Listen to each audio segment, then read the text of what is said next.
Okay. I think I just realised a problem.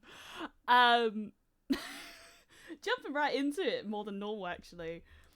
I fully forgot music. Give me 1 second. I will get that sorted. I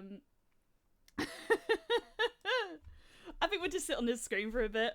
And I'll just talk over the weight of hoping that Spotify loads. I clicked go live, and it was just as I clicked go live that I was like, hold on a second. Where's my music? Where is my funny jazz? What is being a skip? What is being a VTuber if there is no scub? Scuff, words. I'm literally doing a writing stream. Why am I not speaking correctly? Hello, how are you doing? We are just fixing some scuff that I realised as soon as I went live I hadn't actually sorted out. Everything else should be set up, all things considered. Yeah, everything else should be all set up. It's just that Spotify takes absolutely forever to load. How are you all doing? This is the first time I've had, like, scuff, like, right off the bat, if that makes sense. Like, I usually let the loading screen load, and then I'm like, okay, you know, we're building up, and then it's like, hold on, I've made a critical error here. I'm usually better prepared. Usually, I think, okay, I said that I was gonna take a nap before stream, and then I didn't. Okay, alright, Spotify's loaded. Let's get this playlist on. Yay!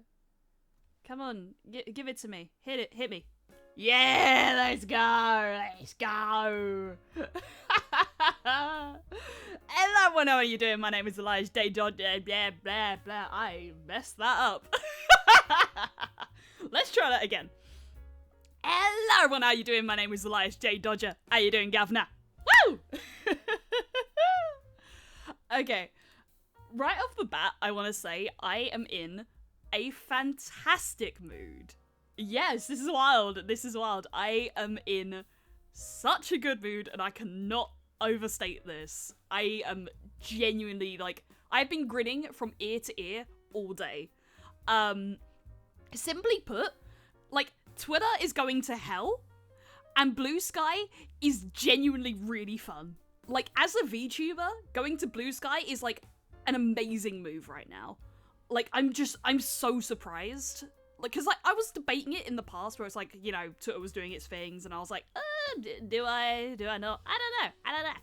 And then, like, I joined it today, and the reason I joined it, the thing that convinced me was Arxis moved there. Mr. Soul Bad Guy himself was like, fuck Twitter. And then I was like, if Soul Bad Guy is saying fuck Twitter, maybe I should also fuck Twitter. I love saying that because then it just sounds like I'm having relations with Twitter. Nah. Yeah, so I went to Blue Sky this morning with 0 followers. And, like, no presents, no, like, clips or anything on the page, barely any art or anything. By now, I've already hit 100 followers. It is insane. Like, everyone on there is really friendly, and, like, it's funny, and it's happy, and it's a website that's just, like, everyone's having a good time on there. I'm like, what the hell? I go on Twitter, and it's just like, oh, I'm depressed, or, oh, I'm so sad, or everything is terrible. And then you look at, like, the trending tabs, and the trending tabs are terrible, and it's, like, just the most hateful things you know. And you go on there, and it's just like, I am having a good day. Here's my art. Hello, VTubers.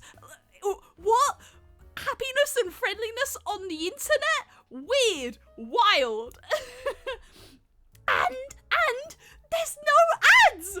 Like, while there's no ads, you should use Blue sky. Honestly, I'm not paid. I'm not being paid. I'm just genuinely kind of shocked that like some place like that can exist in the modern day, you know? Oh god, yeah. So literally today I've been at work at my desk, just, you know, working. And then I've just had Blue Skull in the background, just like scrolling through it on occasion, just seeing like, oh, you know, who's noticed me recently or whatever. And it's like, I've had some cool VTubers follow me back. Like, I feel like if it's just through Twitter, it would be really hard to, you know, see them. But on there, they're like, you know, it's like follow back right away. It's like, whoa, I like this person. Their vibes are awesome. Give me 1 second. Nice. Dropped a little message to someone. Okay.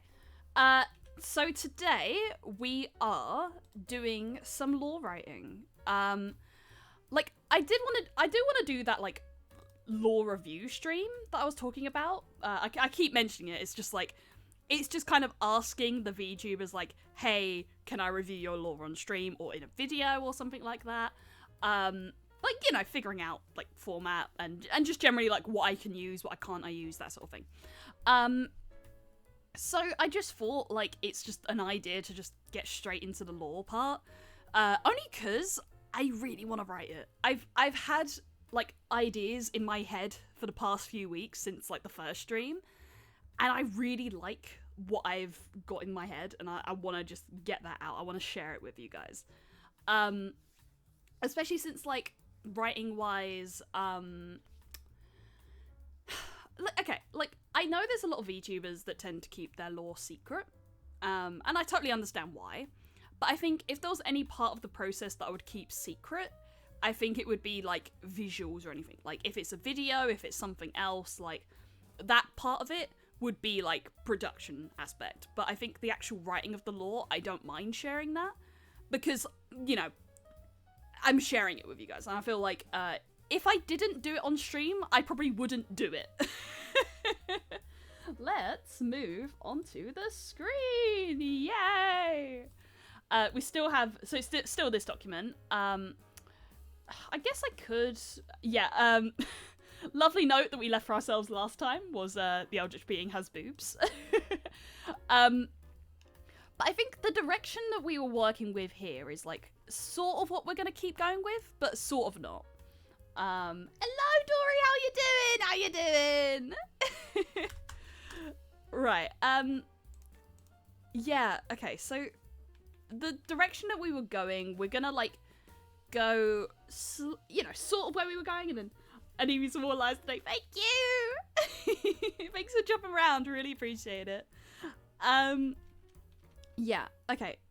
Knowing me, if I don't write with a draft in mind of like the specific this happens, and this happens, and this happens, I don't write it. So I need to actually force myself to write the direction first. Okay, so it will be scene 1 will be Elias is found outside. What's the word? Practically, and they're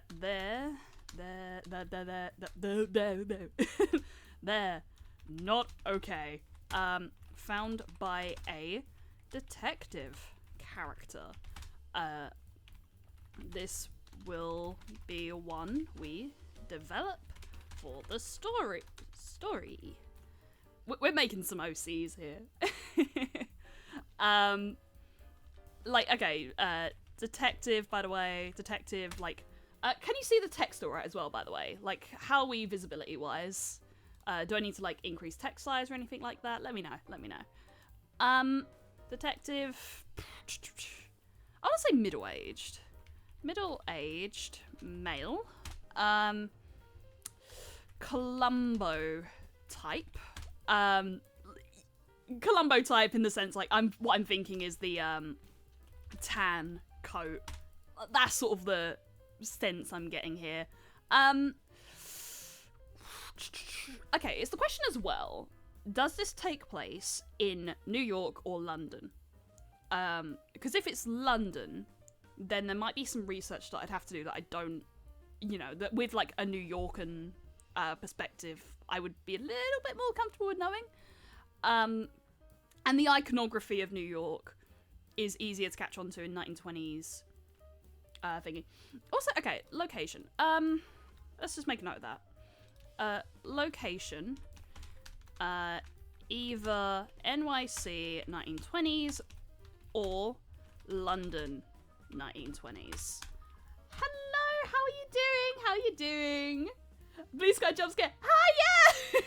I was just talking about that at the start of the stream, just like, I was just like stun-locked by how nice everyone is on Blue Sky, and just like how, like, I was just like, whoa, a feed that isn't just full of negativity all the time?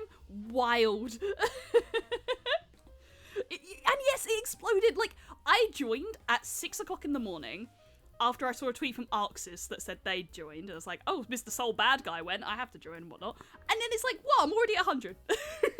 And the block button actually works. Yes, exactly. Like, luckily with the time on Twitter I've had, I've only really blocked like a very small selection of people. Like, if anything, it's mostly been like Elon Musk that I've blocked. I literally gained 200 followers last night. That's amazing. That's so good. It, like, seriously, it popped off. And it's so weird. Like, I was saying there was VTubers that were on there that, that followed me back, and I was just like, what? You would have never followed me back on Twitter. How is this happening? It's still going. Yeah, it is. It's wild. Because, like, the one that made me really happy was Neilbog followed me. If you haven't seen them, they're like, they're part of this like small group of like animator VTubers, and he's like a 3D puppet, like goblin. I love his design, and he followed me back. I was like, what? Neilbog? People are hungry for the engagement. Yeah, they are. They really are. Like but I think it's not even like engagement in like the clout chasing sense as much as it's like, oh yeah, no, we're people, and like inherently we want to feel like the people interacting with us are also people, and like also just we're done with the negativity side of things. I genuinely want this to stick. Like, I'm happy to make Blue Sky like one of my main platforms. I still haven't updated Twitch yet with it though. It's just Goblin. Yeah, that one. So it wasn't them that followed me, but it was Neilbog who debuted through It's Just Goblin. Yeah, they're super cool. They're super cool. Ew, who would follow Dodger on Blue Sky? Exactly! Who would do that? That's so, Ew, Elias content? Gross. Elias followed me and I died. Yeah, I think as well, like, Eris, joined on that, and I think I was, like, one of the first people to follow Eris, and I was like, hi, Eris! I stalked you! I found you! Hey, our mutuals now, they're in the cool VTuber Gem starter pack now. Nice. Not me this morning at all. I'm a huge fan. Not knowing literally any other views than Limes and my mouse. Yeah, like, I mean, if you're like in my general sort of area and whatnot, you'll come to know a lot of VTubers. I've been a fan of VTubers, I think since Kisna I started, so I've been in the scene for a while. Small VTubers. That's awesome though. I think through starting VTubing, I've learned more about smaller VTubers, and I've been really excited about that. Honestly, I think social media accounts wiping is a good for the game. Call it a new season. Yeah. I think we have leveled the playing field in a really nice way, with this like new social media that like it is less about the clout and more about like, oh, you're cool or whatever. I enjoyed PNG too back in around 2012, 2013 before Twitch. That's awesome. That's really cool. Yeah, like the scene's exploded since. But yeah, like as I was sort of saying, like I've learned a lot about like VTubers, like indie VTubers, since starting VTubing in a way that's been like really nice. You know, I've been like seeing a lot of people that are just like, I love your vibes. Right, okay. Let's keep going with the draft of what we're gonna work with. So Elias is taken Anyway, VTuber lore. Yes, we're gonna do VTuber lore. This is gonna be horror lore as well. Even though Elias is a little guy, I think I kind of want to contrast like Elias's like character design with lore that's like very heavy, and I think I wanted to kind of play with a meta. I just love horror, honestly. I hate horror games because I'm a wuss, but I love horror conceptually. I love VTubing, especially as a form of gender-affirming character anxiety care. Yes, absolutely. Because I mentioned in a past stream, I was joking at one time about my boobs like suffocating me. I'm gonna make a video cutting that part down into just a funny clip because it is funny. But I did actually I was talking about this with my partner because he was like, "Oh, we need like lore accurate Elias, as in like actually accurate to like my body shape." And I was just like, no, honestly, I'm like, in a way, I love the expression of Elias that's like different to myself. I really liked that. Like, I think I really respect that as well when people can like express themselves through VTubing. I think it's fucking brilliant. I was a fellow little guy. My OC's so fucking terrifying. Nice. 1920s cosmic horror is just inherent to the time period. It's just the perfect level of tech. Yeah, that's what we're sort of leaning towards. In a way that also still plays with the VTuber conventions and stuff that I'm like really wanting to nail in. Okay, so Elias is taken to boop. Scrivener is slow. Give it a second. I'm gonna jazz hands my screen and eventually it will come back. There we go. Taken to the detective's office. Okay, also thinking maybe PI, private detective character, just because it gives a little bit more freedom to the setting and stuff. Have you seen the baby VTuber? Is that Pumpkin? I can't remember her full name. Pumpkin. I know who you're talking about. I love her design. Yes, Pumpkin Potion. I love her design. I love her voice as well. She's like got such a lovely voice. Speaking of like lovely voices and like unique designs and stuff, there's Lala as well, Miss Lala. She's a 1950s diner VTuber. I love her.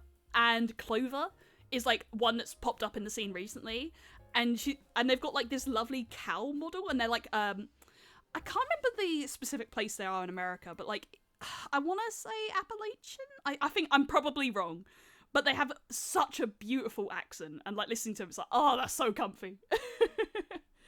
What a genre switch. Yeah, like I love like this is my issue with Elias though. My one thing, I love Elias conceptually with like the whole 1920s stuff, but finding artists that work in styles that aren't like just anime is really hard. Cause like I'd love to get like cartoony models. I think like if I could get something like a Cuphead looking model that still like fits with Elias's body type, that would be amazing. Like I would love to just fully lean into 1920s aesthetics. And like if I could find the modeler of Pumpkin Potion, that would be really cool. But if anything, I'm looking for a live 2D first because it's like just ever so slightly cheaper than doing a 3D model. Right, Elias is taken to the detective's office and offered a drink, like tea, whatever. I don't know. PI asks what their deal is. Okay, also let's say he knows Elias since Elias is the Chipper Towns newspaper seller. Seeing Elias this broken is a deep shock. Elias, load again, come on, there we go. Elias is hesitant, doesn't think the PI will believe them. Okay, my other thing as well, I don't mind writing this as a script for a potential video, but I'm also wondering if it's worth just writing it as a prose. Like a prose, and then we could potentially get things like, get like custom illustrations that we could like publishes the full thing. That's like, that is an option, but I also don't mind it as a video, because I feel like if we can effectively convey the horror through a video form, that would be really fun. Okay. Elias doesn't think the PI will believe them. Eventually, caves. So, okay. I mean, this would be the... from here, it's about scene 2. This would be scene 2. Right. Scene 3. Scene 3. Elias's story. Elias is a cheerful newspaper seller. She has big dreams of seeing her works in the paper one day. This is foreshadowing. Pay it no mind. I'll underline that. In the papers one day. This is foreshadowing. Pay it no mind. Okay. The one thing I'm missing right now in terms of this concept is how what the inciting incident is. Then inciting incident. Something happens to Elias, causing the horrors. So this is the question of what that incident is. I'll come back to this because I want to at least get the full draft now.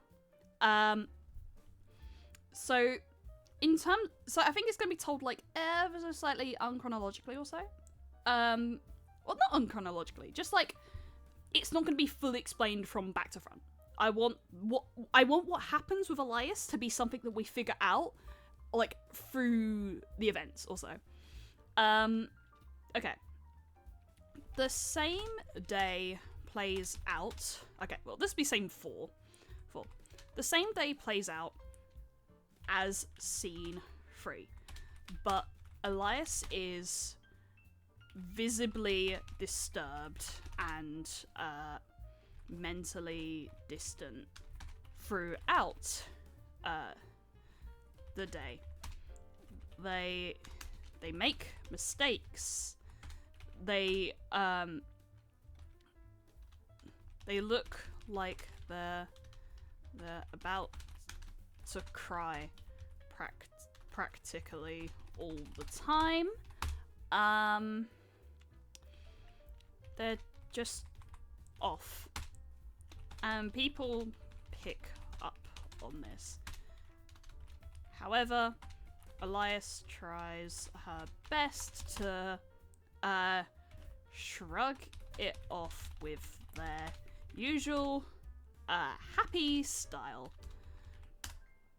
5. We turn to Elias's perspective. Elias is seeing creatures around them that don't make sense. Rather than people, it's strange, futuristic sorts. It's animal-fused people.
button I pressed?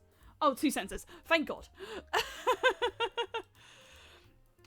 Oh, I was really worried. I was like, how long have I been chatting to myself? Okay, I guess we'll have to figure out what toggle that was. I was like, oh no, my work background noise has gone quiet. Ah! Panic streaming gauge. Yes, absolutely. How are you doing? Right. What it is right now is Scrivener is being a little bit slow. It tends to happen. Folk, futuristic sort of folk. It's animal fused people. It's people fused animals. It's things she's never seen before. It's people fighting in the middle of the streets with creatures she can't exactly understand. I hate not knowing big VTubers because I swear to God I'm gonna have one follow me and just not know who they are. I mean, I think that's like, you know, it's fine really. Like you can come to learn them, or you could just see them and be like, hey, your vibe's cool, whatever, you know. Like, I think just, you know, there's no pressure. There's no pressure. And I think, like, because, continue with law, I'm taking notes. Don't copy my law! No plagiarism allowed! Creatures you can't exactly understand, and, weapons with strange abilities. I once came to a stream that was muted for 1.5 hours until I showed up and deducted by reaction alone that this person on the other end was supposed to be speaking. Oh god, that's terrifying. I would be mortified. I'm a content creator, that's part of the job. I know. Like, but, okay, because, like, my knowledge, like, recently was in, I think it was Hololive. When there was, like, new gens joining, they kind of made it very clear to, like, fans, like, hey, don't pressure them with, like, oh, you have to know this joke by this VTuber that happened in this stream. Because it's like, not everyone's gonna know that. Like, you might know, like, a bunch of VTubers, but you might not know every VTuber. It's like, you learn along the way, really. Like, as long as you're having fun, really. Yeah. Alright.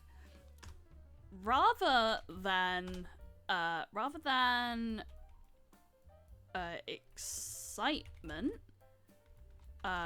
excitement, Elias is filled with fear.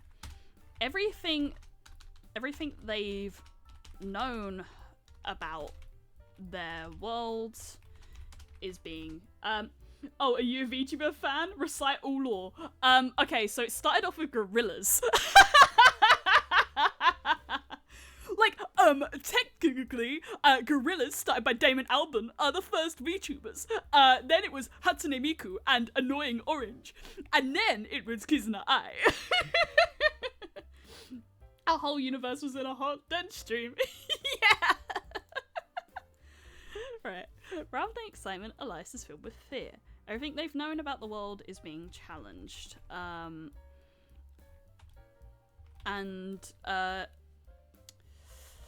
Everything they've known about the world is being challenged, and they don't know what to do. At one point, Elias looks up at the sky, and instead of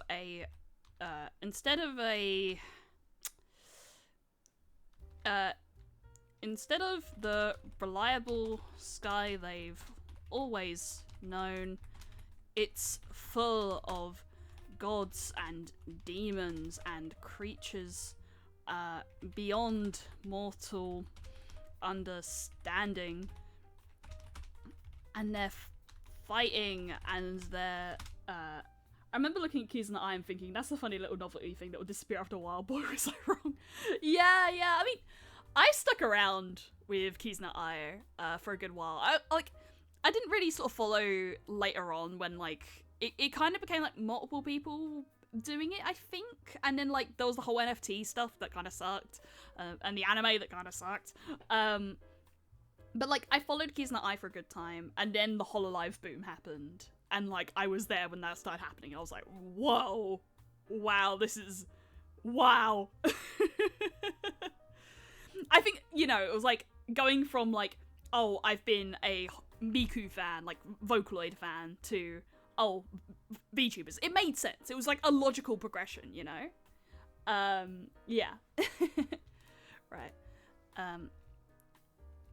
Okay, right. It's for gods and demons and creatures beyond mortal understanding, waging wars and disputes and games, up in the heavens, and the skybox she's known extends into galaxies and dimensions, extends into galaxies and dimensions. And now VTubers are everywhere. Each day we get put on a mask and hope we don't get outed. Yeah, like, it's so cool. It's really cool, like, how the scene's developed. And I think, like, there's a good period where you, like, I think, you know, I was joining with, like, you know, the very subtle fear of, like, is the market oversaturated? Like, as a new VTuber, you know, is there a place for me? And I think, like, at a certain point you have to, like, not worry about it, because it's like, for one thing, yeah, it is. But not just VTubers, like, streaming in general. Like, there's a bunch of people in this space, you know, like, it's gonna be oversaturated, like, absolutely. Like, all you can really do is just have fun. Like, just be yourself, and eventually people will be like, yeah, you know, I like that vibe. Like, yeah. And I think it's interesting with, oh, random question. Can I see your starting room BRB and end scripts? Yeah, sure. So, my starting screen is this. My BRB screen is this. I was trying to think what a fun joke would be with that one. And then ending screen is that. And I drew all of them. Did you make it or not? Yeah, I drew all of them. And my model as well. Thing is, I have mentioned it around. Thank you. I have mentioned with my model that I have paid for a commission sheet. I think I showed off on Monday's stream. Or at least a little bit of it, because I kind of want to keep the full design a little bit of a secret. It came out very nice, and I really want to, like, give it a proper, like, dedicated, like, we're showing this off, guys. Like, it's gonna be different to the current Elias design, like, in quite a hefty way, but not enough that it's, like, still, you know, it's not Elias, if you will. Yeah, but, like, I'm okay with it still being a PNG tuber, but it was that question of, like, do I want to do that, or do I want to commission someone? So I have looked into a commission artist that looks really good, and I'm waiting to hear back from them. But I also don't mind making my own version, as just, like, because with the PNG tuber commissioner that I have, it will be very simple, like, open mouth, close mouth, open mouth, close mouth. And only recently have I, like, managed to figure out the animations on PNG Tuber Plus. There's still some things I could do different with, like, in terms of full body animations. Like, the tutorials about it have that. But yeah, I don't mind having, like, two models of, like, you know, a paid commission that, like, you know, better than me, because I'm not the best artist in the world, and then one that I've done where it's, like, you know, I can play around with bits and things. You should make little alerts and redeems that fit your themes. Yes, I do want to. I've just not gotten around to that yet. That's all. Like, effectively what you kind of realise doing this is, like, it never really ends. There is, like, so much work to be done. Like, I still have to do sub badges. Because I do have the idea with the sub badges that little fella suggested to me of, like, making them sticks. Because I have that little drawing of Elias giving you a stick, and then I was thinking, like, oh, it should be, like, a different type of stick, so, like, a diamond stick or a gold stick or something like that. It's funny how Kizuna leaned to all things AI YouTuber stuff, only for us to have things like Neuro, which is an actual AI YouTuber. Yeah, and, like, I've talked about this to people. What I love about Neuro, it isn't necessarily just Neuro, it's Vedal. Like, and I think this is a really interesting thing in terms of, like, the AI rise and things like that. Like, I think in some way AI could have its place, it's just not that right now. Like, you know, it's just like stealing art, it's stealing music, it's just stealing. That's all it's doing. It's just taking things, it's stealing them, and it's making them worse. I feel like Vidal and Neuro make sense because it's an AI bouncing off a human. And I think, like, Neuro's best streams are when she's streaming with Vidal giving the inputs and, like, the two of them bouncing off each other. Like, ironically, the human part of AI makes AI better. Vidal and his programming sucks. Yeah. Like, I don't watch Vidal all the time, but when I do, it's just like I respect what he's done because you know, like he has just made like chatbot better, you know. Yeah. Okay. Right. Rather than excitement, Elias is filled with fear. Everything they've known about the world is being challenged, and they don't know what to do. At one point, Elias looks up at the sky instead of the reliable sky they've always known. It's full of gods and demons and creatures beyond mortal understanding, waging wars and disputes and games up in the heaven. Games, more like gambles. If it wants to work. Gambles up in the heavens. And the skybox she's known extends into galaxies and dimensions. Gibbles. AI doesn't equal AI generation. People need to learn that. Yes, absolutely. Like, I think there are like a lot of jobs that are using AI. So like, so little fella who's like my mod, he's not here right now. I don't know where he is. He's pretty busy at work, all things considered. He works in a job where AI is being used. Like it's not like AI centric or anything, but basically he does rigging. And what he says is like the company he's working for are using AI, but it's in a way that like helps the rigging part rather than like detracts from it. Because he sort of says like there's stuff that if you don't give it to an AI would take hours to do, but then you can still give it to a human and like have them quality check it because, you know, there's stuff that are like, you know, an auto rig or whatever that it's not gonna know, but a human's gonna know. A human's gonna know like, oh, you have to like bend this part out in a certain way where it's like that's gonna work, but an AI is gonna be like, oh, the logical thing is it's gonna bend this way. It's like, oh, it's not gonna work for the camera, you know?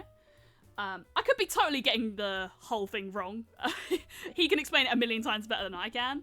But, yeah, you know, it's things like that, really. Gibbles, Gumbas. There's a mod called Lifelow. That's cute. Right, okay. Okay. And, right. I did have an idea around here, but should this happen before or after? Okay, Interesting.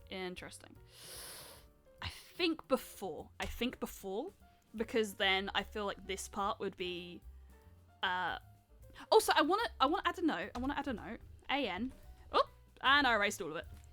Is that gonna come back? Wait, what? Oh no, oh, it's a, fuck.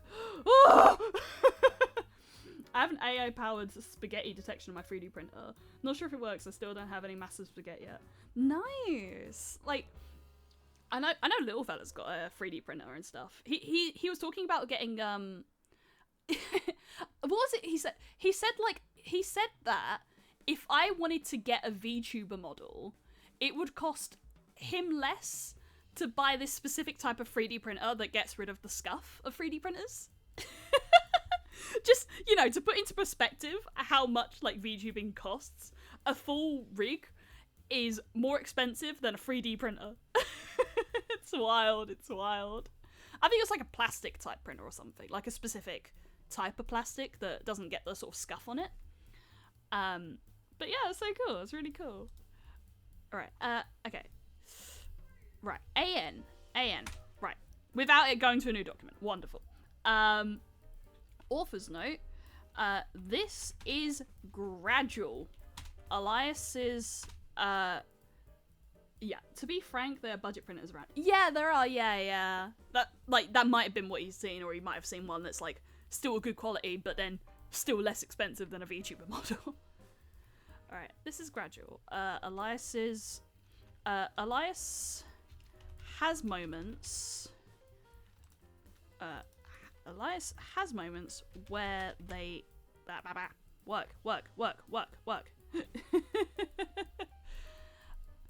Elias has moments where they blink and these things disappear. Over time, her vision becomes clearer. Okay, so what I can have here is have this be like the culmination. Okay, so scene 6, so then that would be scene 7. I mean, okay, that note, right, that note can be added here. Paste, that's my Twitch link. Middle of the document, like, middle of the lore debut, it's like, here's my Twitch link. It doesn't fit into the lore at all, but it's just funny. Right, there we go, nice. Just like, wow, this lore is so dark. Twitch link.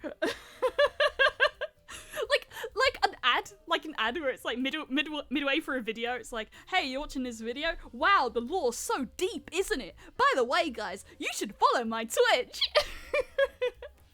Cheapest VTuber models cost exactly $1 DIY.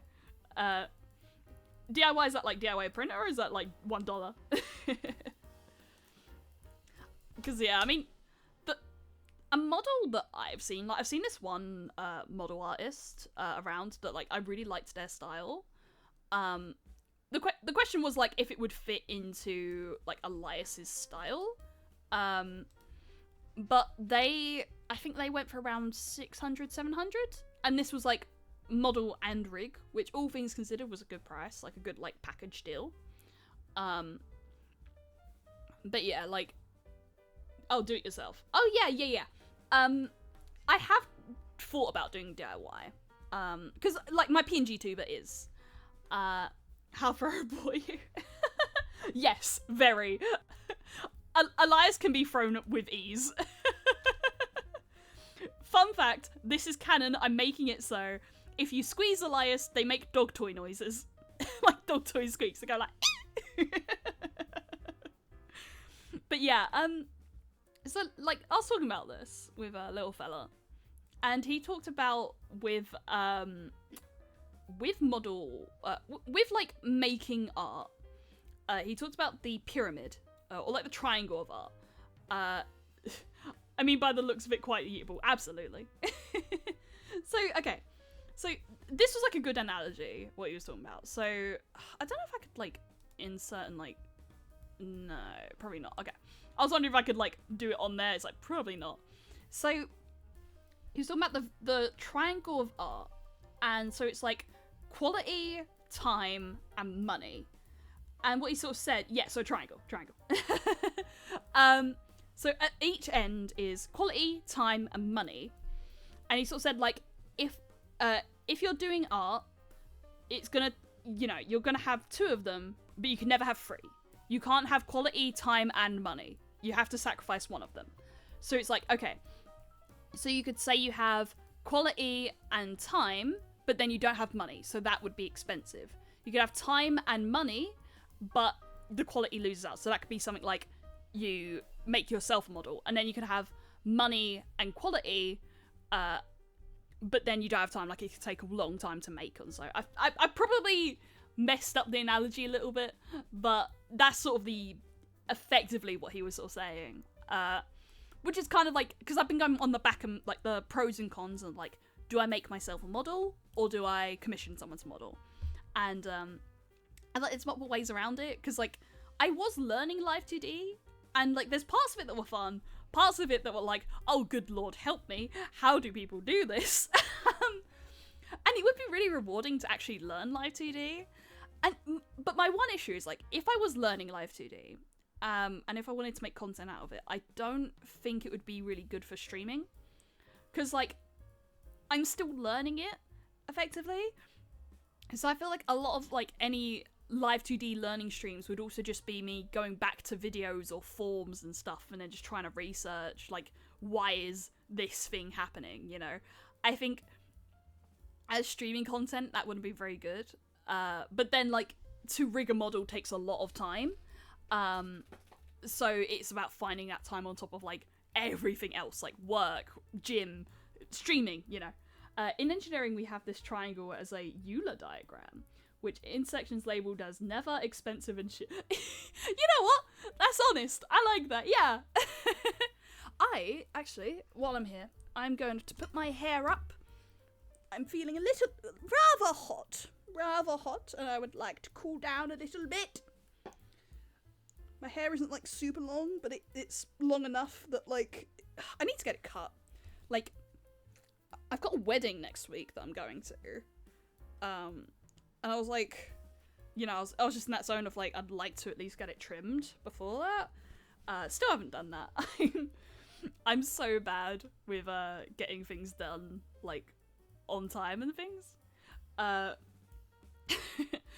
Because, I've wondered if I should mention it on the stream. But I'm the type of autism, because I've got it. But I'm the type of executive dysfunction where I have the pile. So, the pile is very much on my right, at least like a few steps away or so. So, the pile is rubbish that I have not taken out for a while.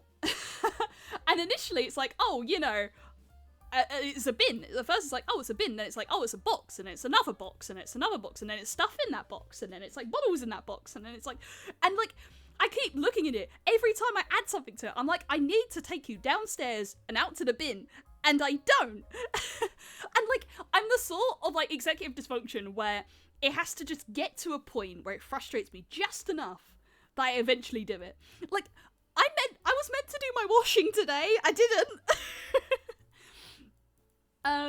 Yeah, okay, sorry. Let me reach out. Random question, can I add you to the Cool VTubers Gem Starter Pack? Oh, thank you. I'd love that. Thank you very much. I really appreciate that. Autism Gang, yes, absolutely. I'm quite open about that. I don't put it in my socials and stuff, but like, if it comes up in conversation, I really like talking about it, because it's like, sort of a special interest to talk about my autism. Rubbish mention, Brit spotted. Oh my god! Is that a Brit? Oh my god, say Tuesday! Say Tuesday! You're a Brit, innit? Say Tuesday!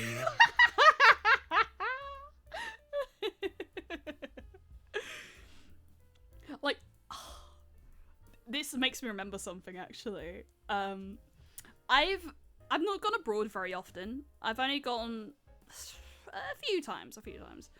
And once I went on a school trip to New York with, like, my school. For about, like, a week or so. It was, like, a short trip and things. It was great. Like, there were parts about New York I didn't like, parts I loved. And at one point, we were sort of allowed to be like, okay, you guys can go off on your own, go explore the city, whatnot. We're old enough to do that. So I go off and I go to around like the Central Park area, and I think in my head at that point I was a bit like sensory overwhelmed. I'm like, okay, I want to chill. Like, I want to sit in the park. I want to just kind of look around, be chill. And I'm hungry at this time as well, so I go to a hot dog stand, and I'm like, I'll just get a hot dog or whatever. And I go there and I'm like, hey, can I get a hot dog? And they're like, oh my god, are you British? And I'm like, you know, not with the British accent, but American. So like, bro hungry. Yeah, bro hungry. So American accent. So New York. Oh my god, are you British? And I'm like, yeah, hi. And I'm like, I have a million social anxiety at this point as well. Like, I think like the next day or so, I'd have like a panic attack in the Macy's bathroom. You know, so having this not confrontation, but you know, like having this conversation right in front of me about me being British is like worst thing that can happen. Oi mate, are you British? Yeah. And then it's like, this guy starts going to me. He's like, do you know Liz? And I'm like, who? He's like, Liz, do you know Liz? I'm like, I don't know who Liz is. And in my head, I'm like, I don't know who Liz is. And I'm like, I'm laughing. I'm like, no. And they're like, Liz, come on, you know Liz. I'm like, I don't know who Liz is. It's like, and he's like, Elizabeth. I'm like, who the fuck is Elizabeth? It's like, the Queen, innit? And I'm like, aha, funny joke. That's the funniest thing I've ever heard. She's dead. Say wobble bobble. She's dead on my... This was before she died, actually. This was okay, she died in like 20... What year did she die, actually? So much for me being British when I forget when the Queen died. my British trivia has a lot to account for. When did the Queen die? Of course I don't fucking know the Queen. Exactly! Like, it's like me going to an American and being like, oh my god, are you American? Do you know Biden?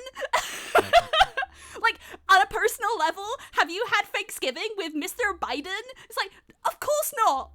Of fucking course not. Why would I know the Queen?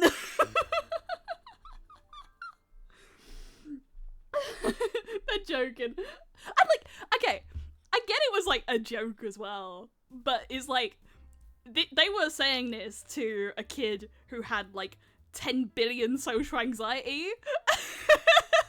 And it's like, I just didn't know how to react. I was so stun-locked. I was just like, and in my head I'm like, please shut up, please shut up, please shut up, please shut up. I can't do this, I can't do this.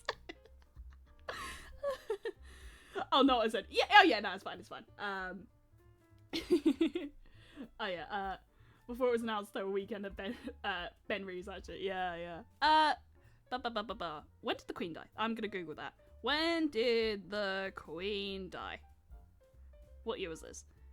2022. Yes, 2022. So, at least 4 to 5 years before that, I went to New York. Get stun-locked. That's the entirety of, like, that's the entirety of my stuff, is just getting stun-locked. Piloting a corpse, weekend of memories. Yeah.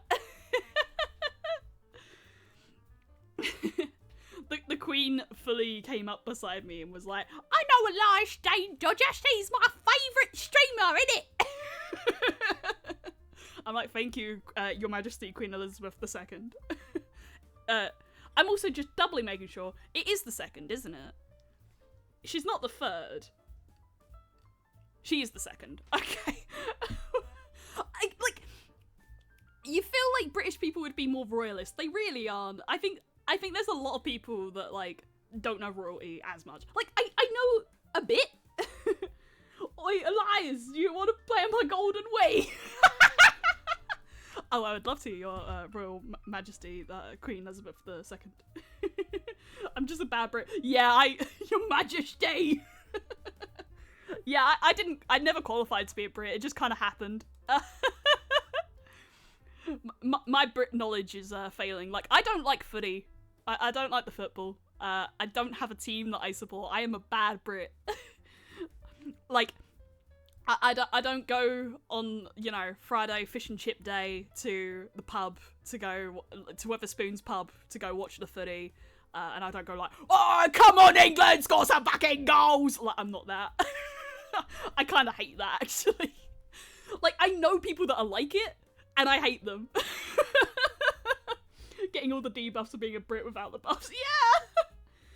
The one thing about British accent that jars me is pronouncing mum like mum, and thus calling every woman mum. Yeah, I guess mum. It depends where you talk to, because, at least for me, I'd say I pronounce it mum. Like, so not ma'am, but mum. Come on, England! Wop. Score some fucking goals! Like, I love making fun of British accents. Like, but one of my favourite memes was the video of Cell about to blow up England. And he's like, I'm going to destroy them! It's like, why, Cell? Because they sound funny! Wales, nice. I've never gone to Wales, actually. I've been to Cornwall. I've been to Scotland. Only to, like, Edinburgh. Oh, actually, no, I've been, like, past or around Aberdeen. But I don't think I've been to Aberdeen. But I've been, like, around there. But I have been to Edinburgh. I've never gone to Wales. I would really like to go to Wales. Everything I know about British comes from James Bond, Harry Potter, and Ted Lasso, sadly. I know 2 of them. I haven't actually watched Ted Lasso. So learning that that's a British thing is interesting. But we are very much not James Bond, Harry Potter, and I guess Ted Lasso. You know what's worse than a British accent? Being British. Living in Britain. The Welsh. I'm friends with the Super Mario Galaxy 1 and 2 world record holder, and he's from Wales. Oh, that's really cool. For a while, Lil fella, again, mentioning him, it's funny, he comes up most in conversations when he isn't around in chat. He used to be the number 5 world record holder for Wally. It was really interesting when he was doing that. It was really fun. He's the most American Welsh you'd ever hear. Wow, nice. I remember meeting a French person who had the most American accent I'd ever heard a French person have. And it was like, all they said was, oh yeah, I watched like Friends when I was, you know, I watched Friends when I was, also, I'm gonna do something. I'm gonna move to the Just Chatting stream because I want to change the stream title. Because I feel like this happens every time I do a writing stream. I just get distracted and I yap. And I don't want to missell people that have like maybe come here and they're like, oh yeah, writing stream. It's like, why aren't you writing? I'm gonna say writing and chat stream. There we go. Just to like put the pressure off of me. Because I do like to chat. But I do want to make it known that like, you know, the writing will come incrementally at points. I'm the ESL person who tries to copy British accents thinking that this is how people are supposed to talk. Yeah. I'm doing great. Thank you. It's just first like a jot down draft and whatnot. Yapping and ready writing. Isn't that writing? I'm friends with one Welsh guy and I bully him for every chance I get because he can't spell worth shit. I love that. I think, do we... I'm trying to think if I have any friends that have, like, particular accents. I don't think so. Like, we have one American friend in my, like, IRL friend group. I'm a bit more, like, you know, it's more like I know them through the others. Yapping 20 minutes, writes 1 sentence, yaps 25 minutes, repeat. Yeah, but, like, eventually we get it done. Okay, I do want to at least get this next scene down, because I do have it in mind. It's a big maybe on if we do this scene. But I feel like it could be good, because I feel like it could establish quite a lot about Elias, the character. Okay. Elias returns home and finds their parents have become nightmarish creatures. Overwhelmed by, I think if we had to specify what type, I would say something like body snatching. I really like body snatching as a concept, and I think body snatching would be, like, interesting to work with, because I want, like, whatever this is to be malicious. Overwhelmed by everything, and aware these creatures mean her harm, she attacks the creatures with a knife. I want it very specific that Elias only has a knife. They come to a dude I studied alongside pronounced it is great as itch is great with a straight face. How'd you even say that? It is great. It is great. I'm guessing it's that. I'm going to quickly grab some water. I left it in my work bag. I need it. Water. I need to have that as a toggle.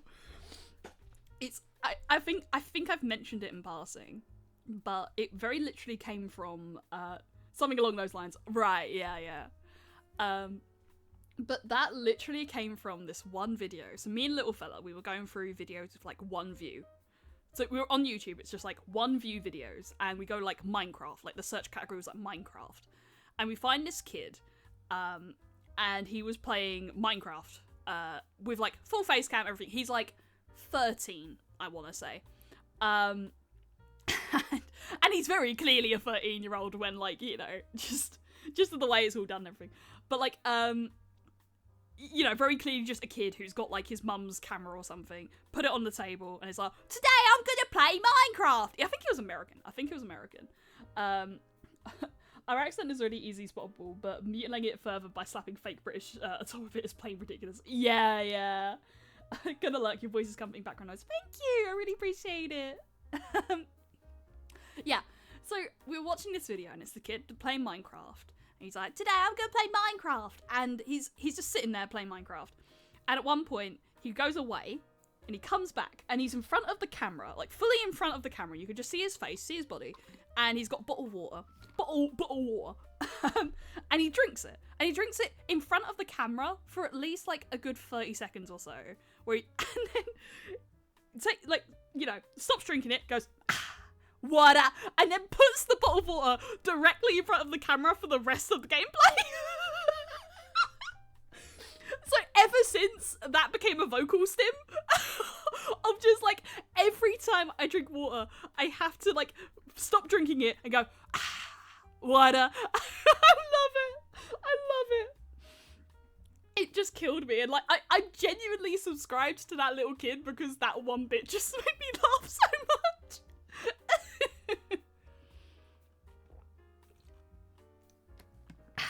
Water.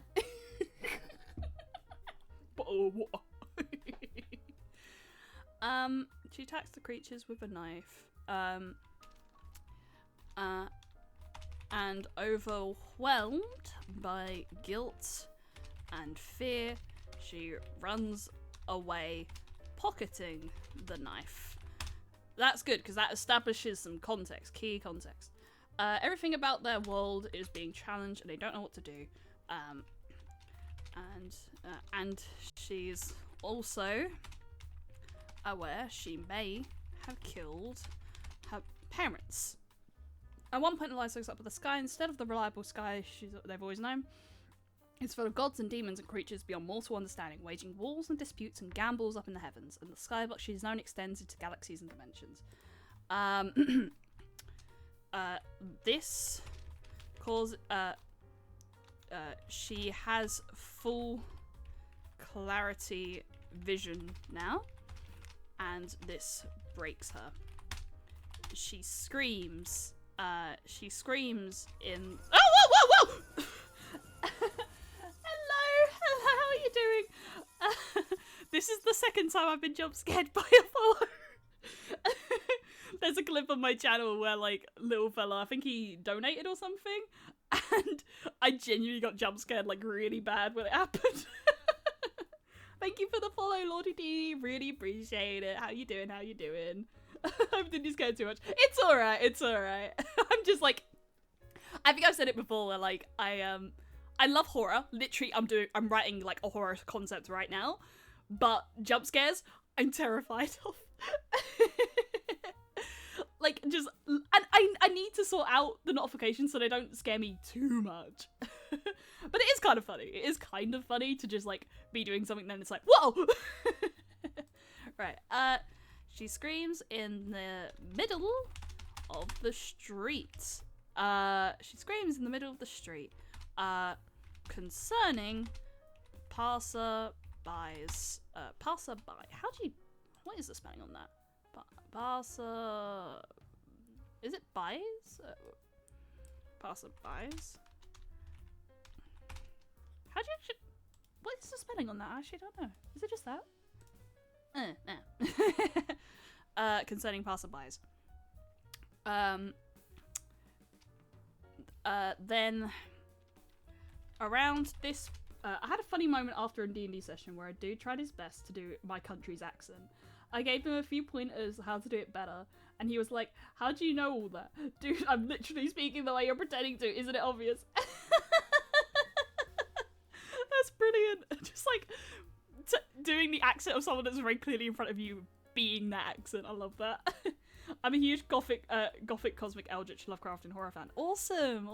We are like sort of doing that right now as well. Like, so what I have in mind, if like people haven't really clued in here, is the whole like creatures that Elias is seeing that they can't really understand are VTubers, at least like as we like mostly know them. So it's like it's so what I don't know the logic that we're gonna justify it through, but what I'm thinking is in some way Elias is able to see into like dimensions, like time and dimensions and stuff, where they're seeing like the concepts of VTubers, like in action and things. Yeah. So you know, like they're just seeing things that like they can't understand as a human. Like for all intents and purposes, besides that, Elias is still human, and I really want to keep that as just a running thread through like any lore things. Is like against all of these like cosmic horrors and things, and that like you know these creatures and stuff like that. Elias is still very much human, and a human from the 1920s nonetheless. So I want that to be like a real point where like that just stunlocks Elias, where it's like, I don't know how to deal with this. Best thing you only noticed my accent after I pointed it out, so you've either got perception of 0 or I have become the generic English speaker. That's brilliant. Another sip of your water. Water. I need to make that an emote, that would be really funny.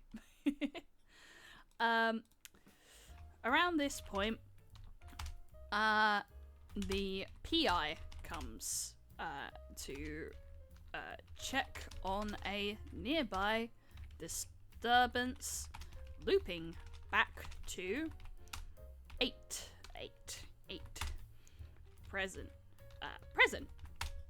Elias is in the office, having just confirmed terrible secrets.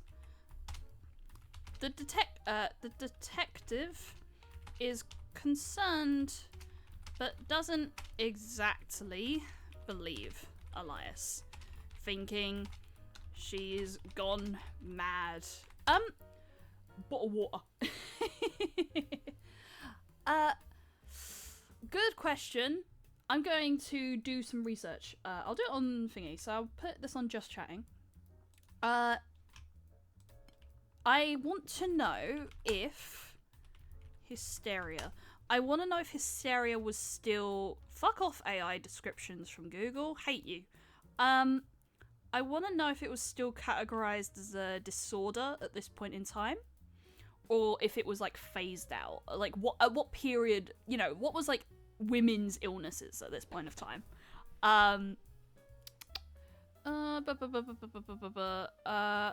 During the 20th century, as psychiatry advanced in the West, anxiety and depression diagnoses began to replace hysteria diagnoses in Western countries.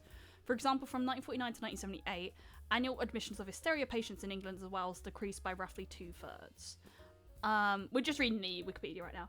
Why I play Street Fighter? Yes, I do! I love Street Fighter! Do you want to know how I love Street Fighter? You ready? I am him!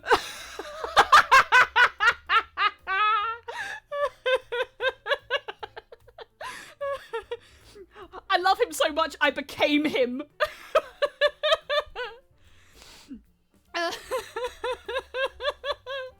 You're a JP main. I haven't come across a lot of JPs lately. Like, they always, like, they screw me up every time I fight them, but I am, like, a ride or die Luke main. I did try Terry recently, though, and I did like Terry, but I'm a Luke main, but I need to be better. I'm not the best. I jump in a lot. I'm really bad with that. I've become Street Fighter, the destroyer of worlds. Beast mode, baby! He got nerfed and his play rate dropped wildly. Ah, right, that's why. Because I know Lil Fella plays it as well. And he's an Aki main. And he was playing Aki from season 2. Like, season 2 Aki. When it was like, she just dropped and she wasn't very good.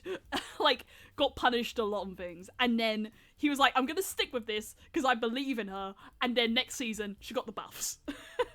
So I've seen a lot more Aki players now. She is, like, really good. But still, it's just a wild west of Kens and juries. I hate Kens sometimes. They're like, just, why are you like this? And it's annoying, because Luke is no different. Like, Luke technically plays the same as a Ken. But I don't know. He's just hot for me, so that kind of justifies it. I can forgive a Luke, but a Ken, it's like, okay, Ken's hot, sure, but he's not Luke. I'm not down bad for Ken in the way I am for Luke. Like, oh my god. He got nerfed, his play rate dropped wildly. I played Aki to gold at release and then never replayed her again. Right, yeah, he's just the Unga Bunga. Yeah, he's absolutely Unga Bunga. I love an Unga Bunga character. Like, every character I play in fighting games are Unga Bunga, but it's also like the weird mix of them being Unga Bunga and the fact that I am egregiously down bad for them.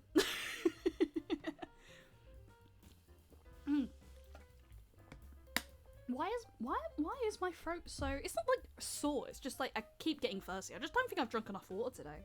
Water. Yeah, literally my entire playstyle with fighting games is just how down bad am I for them. And the worst part for this, with Tekken, what's my peak rank? Gold 5. Gold 4, gold 5. In Street Fighter at least. Which is probably my highest in terms of fighting games. So, yeah, my, the worst part of this is in, Tekken, I've been playing Dragunov, and it's not that I'd say I'm down bad for Dragunov as much as, like, one, I think his playstyle was amazing. I think he's really fun to play.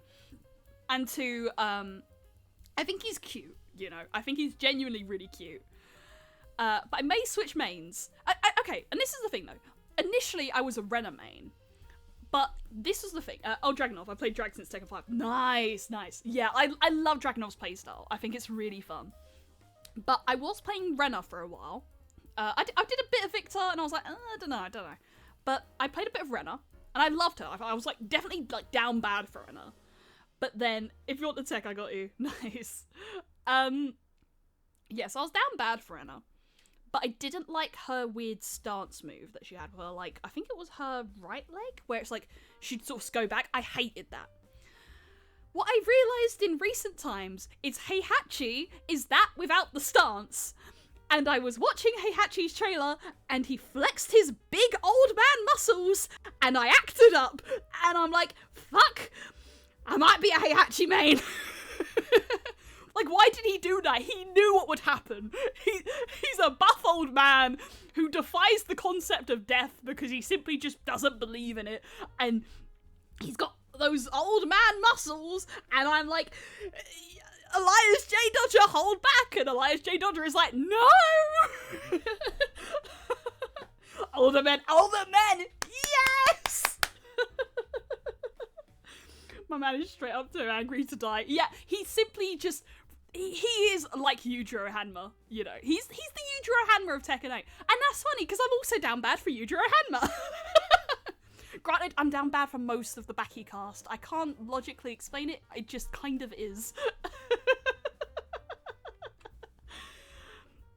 Just, yeah, like, okay, I have two very clear types. I have, like, older men characters where it's like, oh good lord, like I was gonna be a JP main for that reason, but then Luke happened and I was like, you are my husband.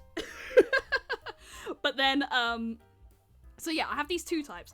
I have old man characters and old men characters that can beat you up. That's probably the best way to describe it. And I have I can't describe it because like, okay, I have a photo somewhere. Let me try and see if I can pull this up on stream. This is important context that I need to find. I need to pull up a thing, and we're going to see if we can find this.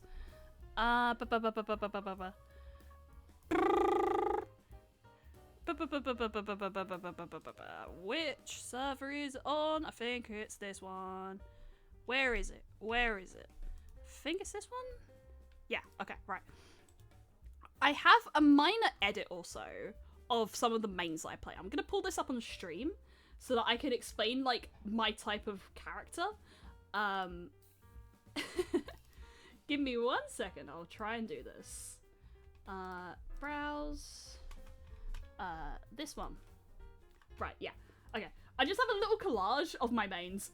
Normal hinged behavior, as you do. Oh yeah, absolutely. Sorry, yeah, I've not been reading the chat a little bit. Old man, yeah. I'll to be a young newsie fresh off the streets with an old, stern, well-toned man to take me and meant to be and mentor me. Yes, absolutely. Speak your truth. Yeah, okay. So these are my mains. If we can move Elias along, that would be awesome. No, that's the background. That's the background. If we can move Elias along, that would be great. Yeah, okay. So these are my mains, as I call them, my husbands. And I can't just... I think I've typed some up at all together. I'm just like, yeah, absolutely, absolutely. I feel seen. Yeah. we love acceptance in this chat of just egregiously down bad behavior. We love it. Yeah, but these are like my husbands. I'm not calling, like, that's the best way I can describe them. I can't describe it. I have a type. But like, this is the thing. Between these characters, there's differences. Like, okay, Dragonov. Like, I like Dragonov, but I wouldn't say he's, like, husband as much as he's Unga Bunga, I love your fighting style. The other three, though, all fall into this type, where it's like, they have that hairstyle, they're all muscular, they all, I want to say they all look young, but, like, Slayer is the exception here. But this is the thing, Slayer just looks like Belial when he does his super in Strive. So it's like, so it is still the same thing. And also, the thing with Slayer, he's a vampire. I love vampires. I need vampires. Oh my god, why is there not enough good vampire content, right? Like, what? You're not playing Strive? Okay, Strive is great. Like, I'm not the best at it. I don't play it often. When I was playing it, I went through a few mains. I went through Giovanna. I did want to do Testament, but then I was like, Testament's a bit too, like, long-rangey for me. I really liked Elfelt. Elfelt is Unga Bunga to a T. Same with Soul. Soul's really, like, Unga Bunga. Then Slayer happened, and I was like, oh, good lord, father! Oh my god, the most recent interview with vampires. Okay, right. Hot take here. I don't like Interview with a Vampire. Not the TV show, the book. I read the book, and I was like, this is boring. I hate this. Give me a moment, gonna take a sip. Yeah, TV show is so good. I think, okay, I tried watching it with Lil Fella, and he just really laughed at, like, the first episode with the first, like, sex scene or so, where, like, they kind of just floated up, and I think what he said made him laugh was, like, where it was, like, oh, he pushes them away, but then he goes, and it was, like, really sudden, and, good luck. Thank you for coming around, really appreciate it. Yeah, that made him laugh, and then I just don't think we went through the show again, but, like, I do hear good things about it. But all I can say is, like, my interest in the show has dramatically declined because I read the book, and I just didn't like the book. I thought, like, it was really boring. It was boring, and it was complicated. It had a really complicated writing style, and like, I don't know, like, not a lot happens and like, okay, don't even get me started on, like, what was her name, like, Claudia? The girl? That shit was creepy. There's no way around that. I get it. Like, it's supposed to be that weird thing about vampire aging and, like, the weird, like, relationships that vampires have and the kind of, like, weird sort of, like, familial dynamics. I get it. It's just still really weird. Looking at the Strive roster, I probably would play Faust based on visuals. Faust is interesting. He's very he's kind of RNG. So he throws shit. And sometimes he throws like afros, and you just get like an afro on you. It's really cute. And he's like kind of set play, but kind of not. I'd say like set play is a bit more. I want to say Milia's quite set play, and then no, Puppet is what's his name? The blindfold guy. Yeah, I love it. He's great. Like, Faust is really fun. And it's funny because, like, in Exard, he was just, like, kind of a quirked up, like, doctor dude. And then in Strive, he just went insane. He's great. He's really fun. But, like, what I was gonna say was, yeah, Interview with a Vampire. The Claudia shit was weird. I think that was her name. I'm probably wrong. Hello, little fella, how you doing? We've been talking about you. I won't elaborate so that I can give you the mystique of you having to figure out what we said. How you doing? Happy Chaos looks cool. Yeah, he's like the meta. I don't know if he changed recently, but he's the meta. And there's a lot of people that actually don't like Happy Chaos for that reason. He's very much like a gun wielder, but he's like a fun character. I like his like little quirky attitude. I'll watch stream back later. Been busy today. That's fine. Not any. Oh, is he not now? Okay, that makes sense. Taking a drink. He's mid now. Okay. Because I think was it Lethen who was like the guilty the Happy Chaos guy? Because I vaguely remember him talking about the new patch and being like kind of upset that Happy Chaos wasn't the best now. Still very good, but like yeah, he's got to work for it. Because who is like the meta now? If you had to say, I think I know Slayer's very good, but I know, like Slayer and Elfelt are very good, but I don't think they're the meta. Hello, how are you doing? Welcome in. We're just we're very good at writing, by which I mean I went to research something and then started talking about my fighting game husbands. I'm a good writer. I get distracted a million times over. It's brilliant. This is very fair. Yeah. But like what I'm trying to explain here is, which I'm getting a million times distracted over. This is just a me thing. Don't worry. Don't take it personally, chat. I just get distracted. I love getting distracted. I have a type, and I don't know what I'd call it. I'd say Gym Bro is the closest. Soul or Geo, high tier. Jacko, honestly. Yeah, Jacko. Didn't she win at Evo? I think she did, yeah. I know nothing about fighting games to be other than the jargon. I mean, the jargon's most people, you know. I wasn't trying to write, I got distracted looking at edits on TikTok. Yeah, for real. Wait, what is Bedman and why do I love them? Okay, Bedman was a guy who was like on a bed, and now he's in the bed. Like he's trapped in the bed, and then his sister is next to the bed, and you play as the bed. It's brilliant. It's really fun. Himbo Jimbro. Yes, that's my type. Smash all of them. Fascinating stuff. Yes, we are. I went from like learning if I went from learning if hysteria was still a diagnosis in the 1920s to let me talk about my husbands, the himbo Jimbros. I love it. Give me Bedman and Faust. Yeah, they're funny. Bedman's theme in Guilty Gear is one of my favorite themes in Guilty Gear. Like fully. Like I go back to the circle all the time. I love it. Like right now, if I had to say the ones I go back to, because I listen to a lot of the Guilty Gear songs when I'm at the gym. The Circle and Symphony, which is ABBA's theme, I go back to a lot. So was hysteria still a diagnosis? That's a good question, is it? I started reading, then I stopped reading.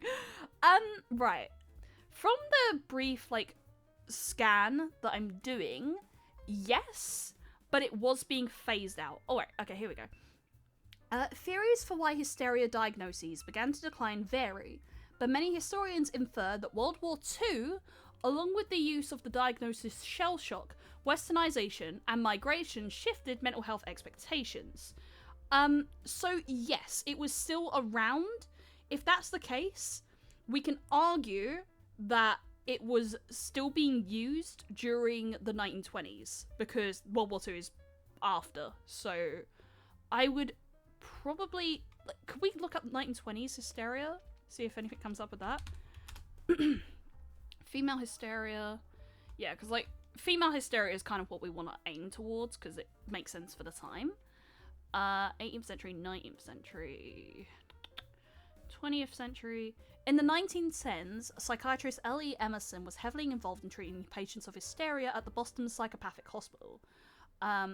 Young, single, native-born and white patients either had been oohed or... Okay. There are definitely some things in this article where I'm reading that I'm like, I probably can't say this on stream. Let me take off the images of my husbands, by the way. I think we've come to the conclusion that I have a type of himbo jimbro. And I love saying that because it is such a nice rhyme. Himbo jimbro, himbo jimbro, himbo jimbro. Love it, love it, love it. To be diagnosed with female hysteria and be sent to the seaside as treatment. I mean, it was a bit more lobotomies, but you know what I mean. A little bit more like, you know, putting a stick in the brain and giving it a twirl. The seaside treatment was if you're lucky.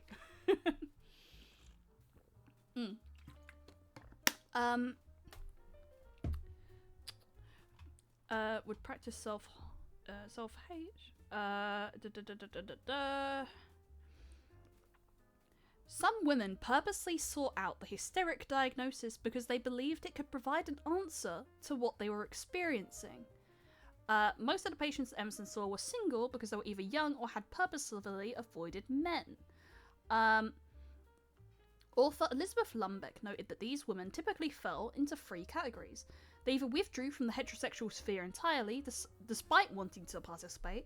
They experienced something that was sexually unwanted, but would experience guilt over what happened, like Sally Hollis, or they were haunted by their sexual traumas of the past. As hysteria was growing into a more prominent diagnosis amongst women, it led to the police treating any reports with the common belief. Right. When was Sigmund Freud actually working? That's actually a good question. Does his, like, period cover? Late life it does cover. Okay. Because Freud came up in the article and I was just like, wait, was he, like, around during his period? He's like, yeah, he was. Freud claimed that hysteria was not anything physical or but an emotional internal condition that could affect both males and females, which was caused by previous trauma that left them affected to being unable to enjoy sex the normal way. This later leads to his development of the Oedipus complex, which promotes femininity as a failure or lack of masculinity. A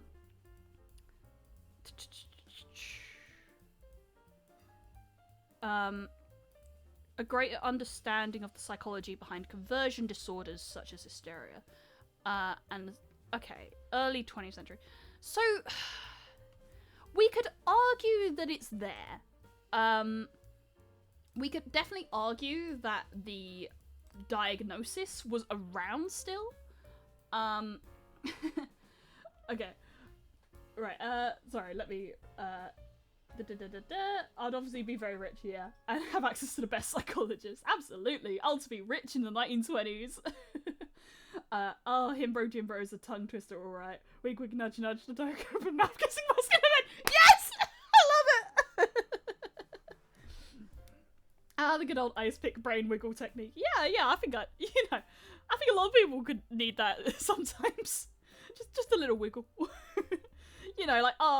Like for me, sometimes I have the pile building up and I need to clean my room. It's like, okay, let me just give your brain a wiggle and you'll be alright. Nah, but disclaimer, the whole lobotomy thing is very bad. It was not cool. It was very fucked up. Okay, what exactly are you writing that you have to research this stuff? Because I'm having to research psych hospitals during World War II. I'm writing VTuber lore!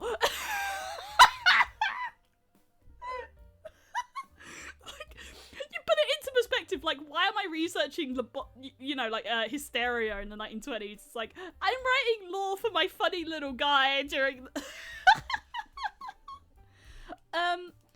thinking she's gone mad, and it's actually just a note, and I'm writing fan fiction. We are not that different.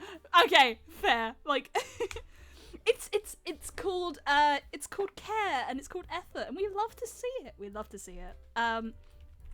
Hysteria. I'll put hysteria as a question mark. First time here on stream and I already love the vibes. Thank you, really appreciate it. Exactly. Right. However, due to the concerning nature of the crime admitted, he's willing to check out Elias's house. Elias moves ahead. Okay. Here's the kicker.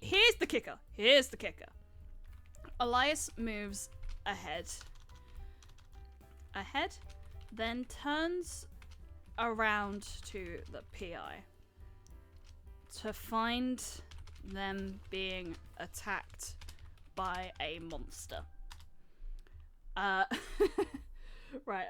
Elias is best. Thank you! Are you writing your VTuber character lore? Yes, my character's lore. So effectively playing with the idea of Elias is like a 1920s human, and they're coming to understand that there's these like creatures that, you know, she can't understand, and it's like driving her like mad, and then like sort of ends up becoming kind of a renegade. Is renegade the right word? I don't know. That's a good question. I'm gonna check that. I'm gonna quickly double check if renegade is the right word, because I don't want to use it out of context. Renegade. No, that's a TV show. Renegade definition: a person who deserts or betrays an organization, country, or set of principles. Yeah, renegade makes sense. Yeah. So they become a renegade. It's a fun word, isn't it? I love it. There was a song I used to listen to all the time called Renegade, and for the life of me, I can't remember who sung it. It was like, who was it? It was... I think it was like, hey, hey, hey, hey, hey, hey, living like we're renegades. What was that song? There's one by Ron OK Rock, but it's not that. Ex-Ambassadors. I think it was the one by Ex-Ambassadors. Like, that used to be on the charts all the time when I was younger. I used to listen to it all the time as well, and then I just stopped. It was just like, yeah. Right. The PI falls to the floor dead. Yeah, that's the one. Yeah. The creature turns to charges to attack Elias, and she pulls out her knife, attacking the creature in turn. 9. Somehow Elias survives the encounter.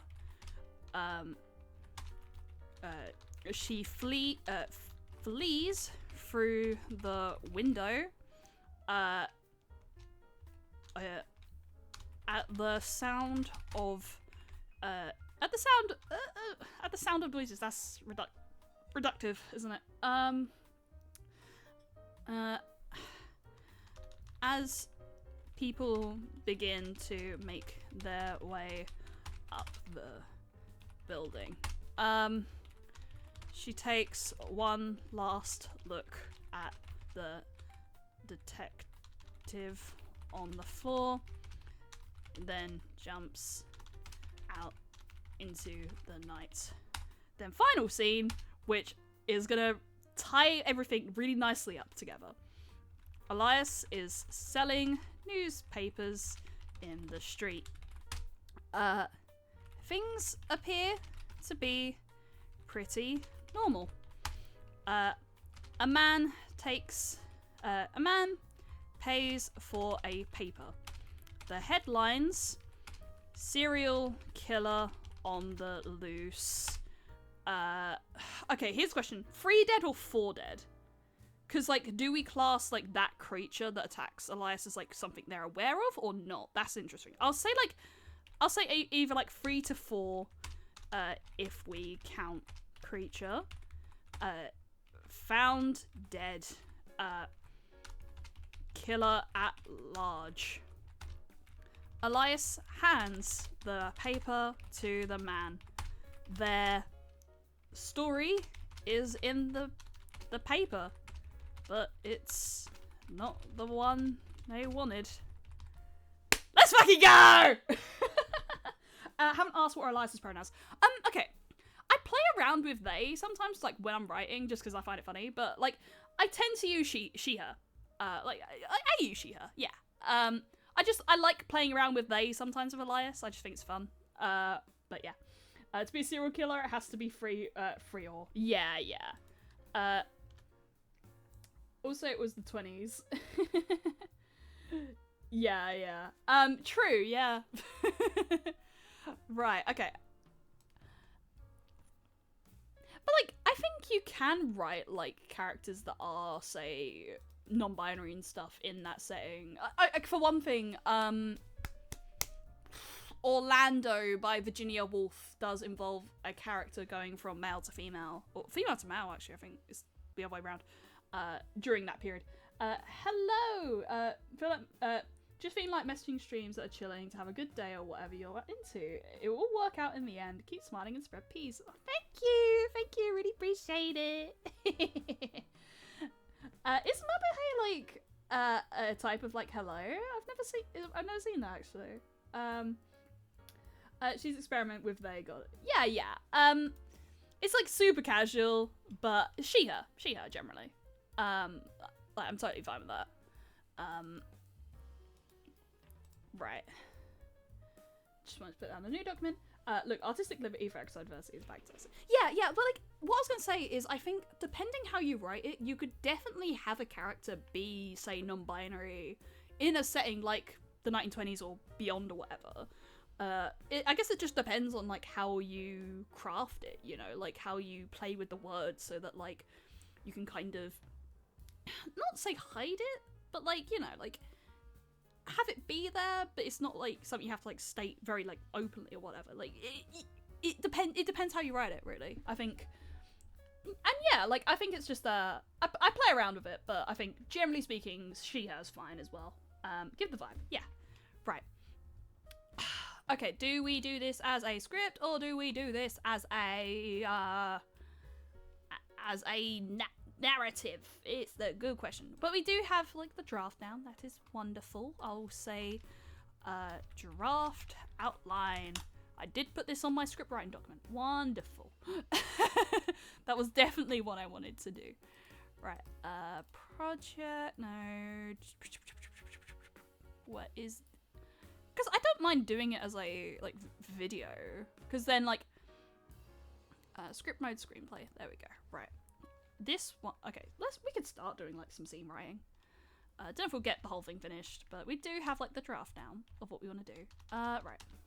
Scene heading. EXT. Let's say London. We can learn about London through like some extra drafts, so we can like definitely do some research. Like, make a note on it. So like, learn about London in the 1920s. Yeah, just like some things we can learn about, really. Right. Exterior. This would be exterior, London streets, rainy.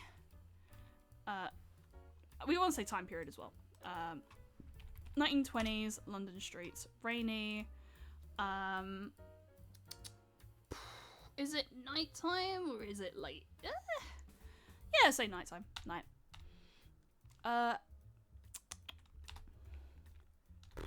Start the scene. Right. It's raining. Are you writing a story then with the law? Yeah. So oh, I'm sorry. I've literally forgot to turn back from the Just Chatting stream. I was doing the research and I just forgot. Okay, there we go. We got the script writing scene going up. Okay, if I'm gonna establish it's rainy in the action, I don't think we need it during. Okay, it's raining.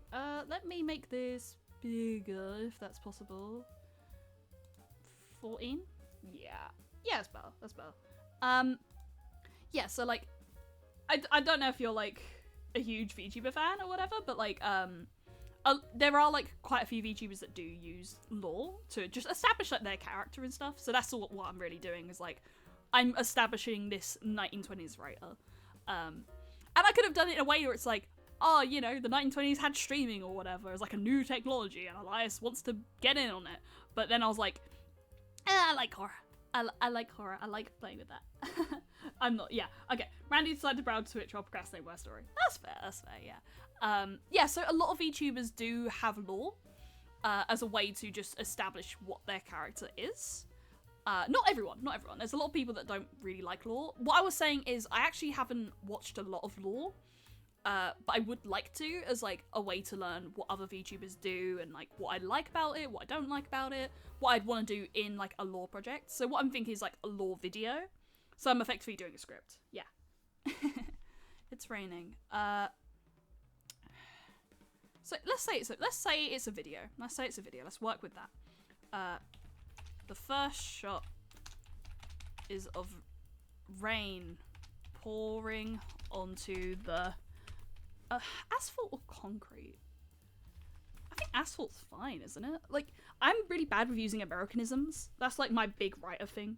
Rip my 30-day trial. Scrivener. Yeah, like, I love Scrivener. If you can definitely get around to buying it, it's really good. I think the one thing is its spellings is always really annoying. Like, when I go back to Word, it's like, hey, you spelt that all wrong. And I'm like, damn it. At least me, because, like, I'm British in it, so... It's raining. The first shot is of rain pouring onto the asphalt, collecting into a puddle. The second is of the sky, is of the overcast sky. I use Google Docs mostly. Yeah, I've been using Google Docs for this collaborative project I've been working on.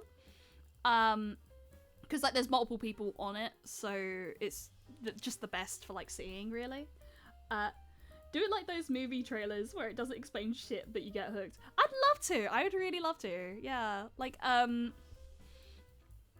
would love to, like, have this, like, opening scene definitely be, like, you know, just throwing you in, you know.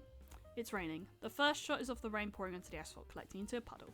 The second is of the overcast sky.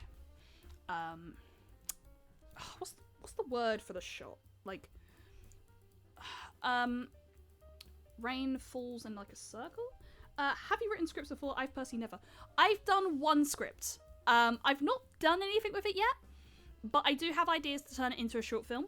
Of course, like, it won't be like under Elias. It would be like a different thing, because it will be like a live action film and stuff. But I am very interested in the project. I did have a pep talk about it recently because it was a short film, and it's me and Little Fella. Me and Little Fella were gonna work on this. I'd love to write a film. Yeah, it's fun actually. Like, the project I was doing really, like, you know, I was like, this is interesting. So it was a project where we were working within our limitations of, like, what can we realistically do, and what he was saying was, like, why don't we make it like almost ARG and make it like a really long experience. I won't give too many details because, you know, we might actually do something with it, and it's like, you know, I'd rather sort of keep it low key right now. So he was saying, like, we expand it out, make it like a bigger thing. And I talked to him recently. I was just like, let's be real, we can't. Like, that's cool. I get, like, what he was going for was like, that's cool, but that's a lot of pressure on you. That's a lot of pressure on me. That's a lot of pressure on the audience, because if people watch that, they might get really bored.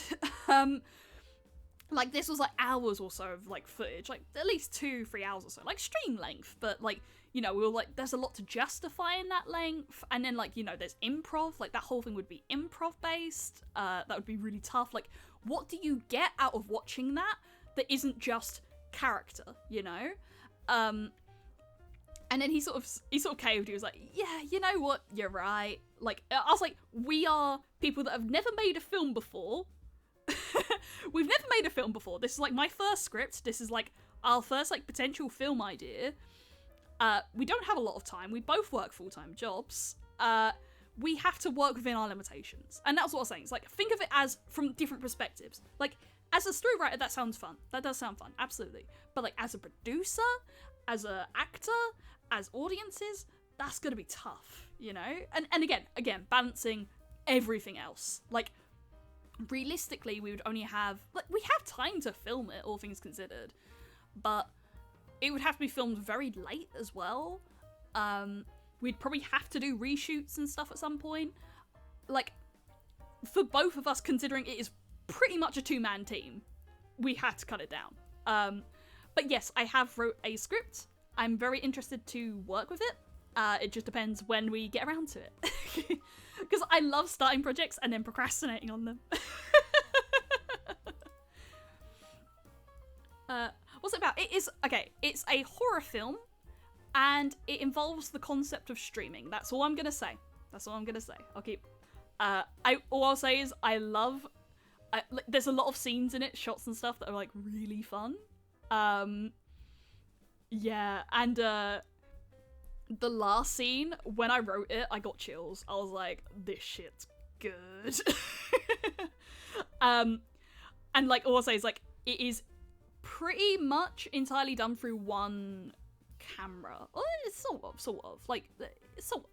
We'll see when we actually get round to any sort of production period. But you know, generally speaking, it takes place in like one setting. So I'm really, really interested to actually try and see if we can pull this off. I wanted to write one about schizophrenia because I watched a film not long ago as a psych student, and the fact they got so much stuff wrong irked me.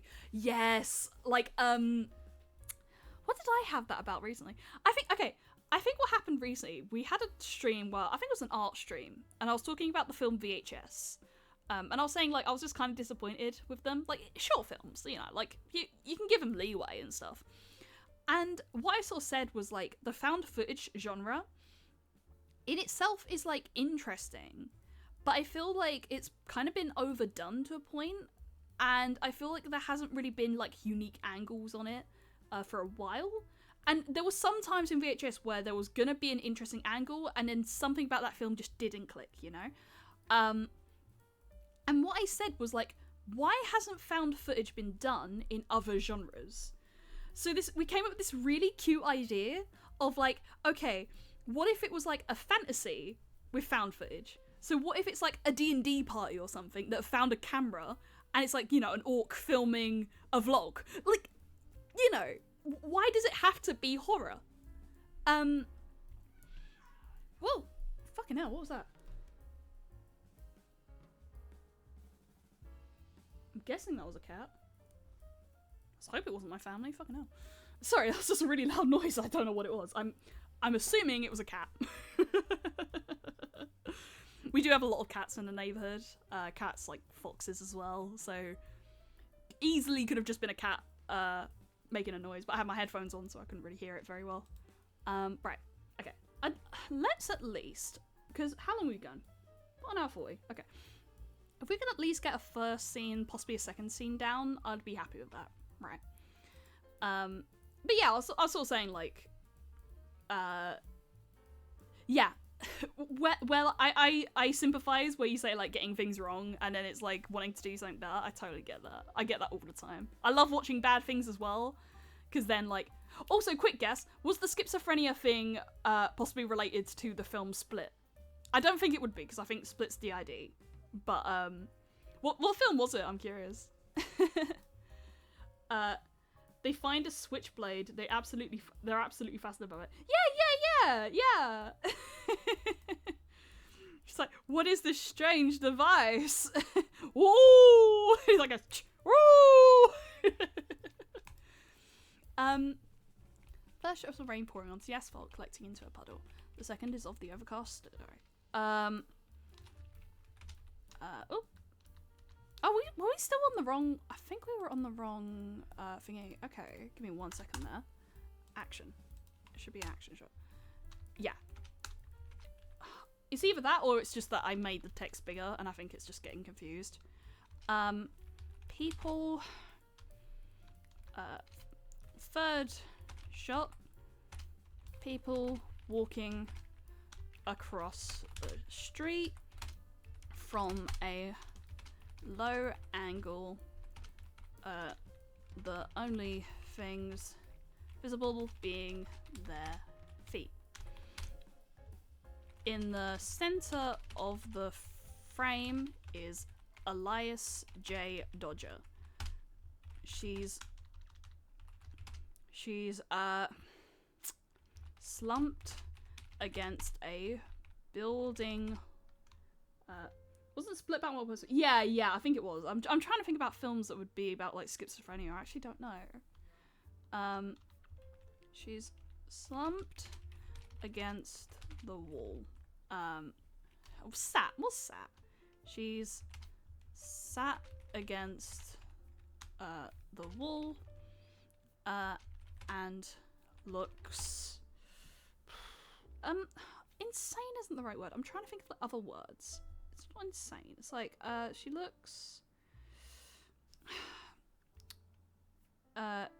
looks on with a vacant, wild expression. Right.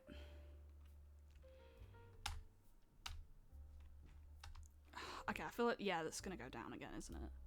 Keep it at 14. Yeah. Yeah, okay, cool. It's only at 14, so it's visible on stream as much as possible, really. Right. I'm also realizing I'm on the focused expression. Okay. And then it went down again, didn't it? Then an umbrella is lifted, is tilted over Elias. She doesn't turn towards the person holding it, but continues to stare on, stare ahead blankly. 12, okay, turn that to 14. The person holding it is private detective. We need a name. We need a character name. What would be our character name? That's a good question. I don't want to just call it Columbo. Wouldn't a schizophrenic think that he believes Caesar 100% real or close to that? I have a friend who's schizophrenic and he has been saying for years that his brother wants to kill him and steal his lyrics and songs ideas. Man, that's messed up. Like, I think so. I can't speak on it. I don't really know anyone that has schizophrenia, but I believe it's something like that. Like, if there's anything I can comment on to an extent, it's autism, but like, but yeah, I think if it's schizophrenia, it's like believing in things, but I don't know. Couldn't really tell you. Right, okay. What I want to look up is character names. Okay, character name generator. What I like to do is go through like character name generators and then sort of just pick a few that like work together. I'm guessing other people do that as well. Male, what is your character's name? Mr.? Is that like... Is it peace? No. Yeah, Mr. Human. Virtuous, I guess. I'm just going through 1920s. Not 1920s, but probably 1890. 1890s, 18... just oh. It instantly went up. Okay, no, alright. Write me some character names. Reagan Plantagenet, Jersey Bruce, Cecil Orange. Cecil's good. I like the name Cecil. I'm willing to work with Cecil. I think Cecil's Cecil. Hanover, Normandy, Alpin, Canmore, Mercia, Saxe, Stuart. Orange. That keeps... Interestingly, that keeps coming up. Norton, Mayer, Clayton, Gay, Cook, Thompson, McKinney. Cecil McKinney. That works. I want to work with that. We can always change it if something else comes up. Okay, right, let me go back to the writing stream. Cecil McKinney. He is in his... about, I want to say 40s? A rugged,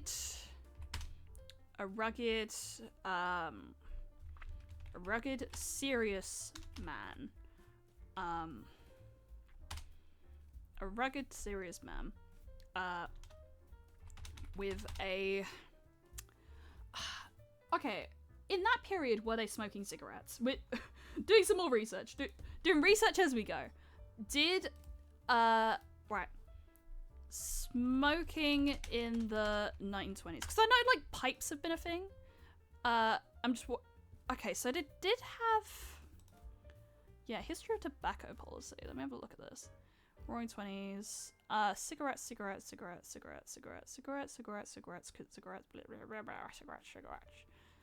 Okay, so cigarettes. Like, looking at advertising at the time. Yeah, okay. That makes sense as well. If, yeah, okay. cigarette. That's fine. Just curious. With a lit cigarette. With a lit cigarette. With a lit cigarette between his lips. Well, teeth. Let's say teeth. Because I think, like, the visual of that is better than the visual of, like, just lips, you know? Because then you can kind of get the whole voice down of, like, what you doing, you know? Character. Oh, that's gone down again. 14. Cecil. Let's just say Cecil. Cecil, right, that should be in speech. Let's make it 14 though. You're the paper kid, aren't you? Action. Elias. Oh. Oh yeah, Elias, like, anytime Elias says, that's like, I'm still learning a lot about script writing. I'm not the best at it, but I know like a little bit about it, enough to at least know some of the conventions. I was more taught like narrative prose stuff, but I do like writing scripts. I think it is a nice form, because I like dialogue, and I really want to try and do dialogue here. Like, the last time I did a writing stream, I didn't really do a lot of dialogue, and I'm kind of annoyed, because dialogue's actually my favourite thing. Elias doesn't respond.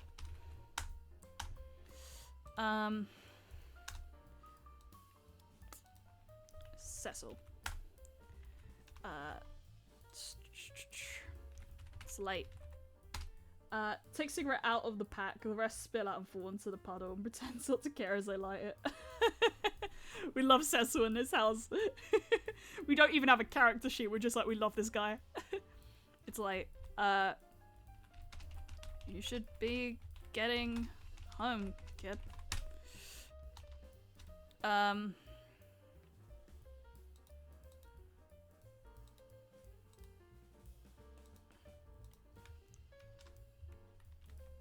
Again, no response. Cecil sighs. Cecil sighs, stumping his cigarette out. Oh, Cecil sighs and stumps his cigarette out onto the floor below. Then kneels down. Cecil. Right, Cecil. And 14, because we're, right, okay. Look, kid. I've had a lady come complaining about some ruckus in the area. Look, kid, I've had a lady come complain about some ruckus in the area. And that stuff, not my area.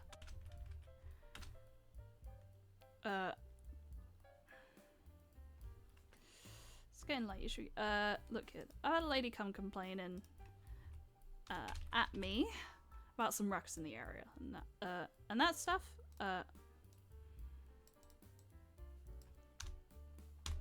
that stuff, not my area.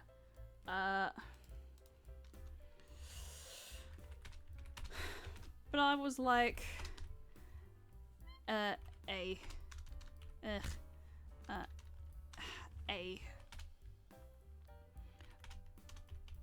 I'll check it out, just to be sure. And I find you out here, all in the dumps. Was it you making all that fuss? Okay. Finally, Elias at least acknowledges the man. not with words, but a simple turn of the eyes. Elias's eyes are dark. Dark and tired.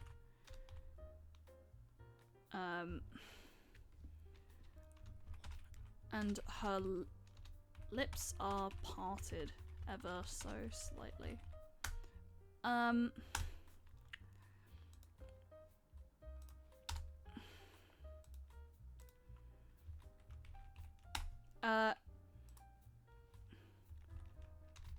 For a brief moment, Sissel, I'm really bad at like remembering the capitalization of the names. I feel like different writers probably do it differently. Again, still don't know the exact conventions.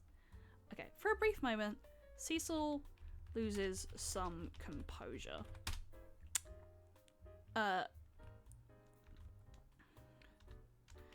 And is caught off guard by the sheer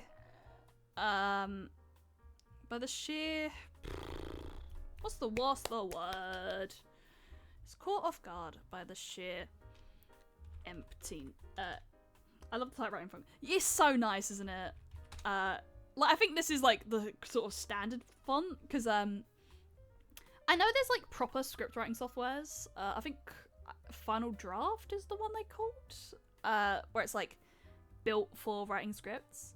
But Scrivener does have like a script writing software, and like script writing does have like a very specific font, you know. I look my 5 minutes of the screenplay. Yes, we are getting on with screenplay. Because a lot of VTuber lore is in the format of videos. And I know that what's his name? Eris, his one came out recently. I need to read it. I do really want to get around to reading it. And his one was actually a narrative and an audiobook. But a lot of the time they do tend to be visuals, like visually told, like things. And I just thought writing it in the screenplay would be fun. Hello, thank you for following Raymondo. How are you? How are you? Thank you for the follow. Really appreciate it. Right. It's caught eye off by the sheer emptiness in her expression. Right. Okay. Was it you making all that fuss? Look, kid. I don't want you causing a I don't want you causing trouble, but I also don't want you freezing your ass off out here. No, it's not 920s, is it? I don't want you catching something on my watch either. Wanna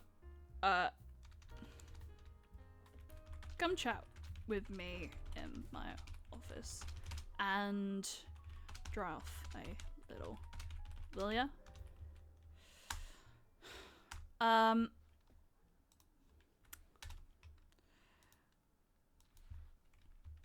Elias doesn't say anything for a moment. Then there's a little sigh. Elias. Oh.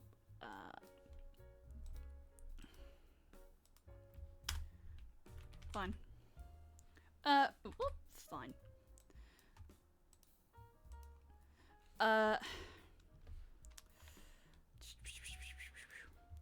Elias gets... Oh, I did it again. Ugh. God. I was about to say the same thing. Eventually I have my moments, don't I? I remember to focus. Elias gets up off the floor and begins to walk with Cecil. Then we cut to the next scene. I mean, Courier Prime just begs for it, let's be honest. Yeah, it really does. Just like, please make me a screenplay. Please make me a screenplay. Interior. Cecil's office. This is interior, Cecil's office, and it's night as well. Action. Action. Full team. Cecil places a cup of tea down on the table. It's steam rising up into the air. The office is rather comforting, and far warmer looking than the outside, than the rainy, than the outside, that's fine. Near the door, his jacket is placed up on a... Is it necessary? It's filled with little things that he owns. His coat on a coat rack. Filing cabinets. A photo of his family.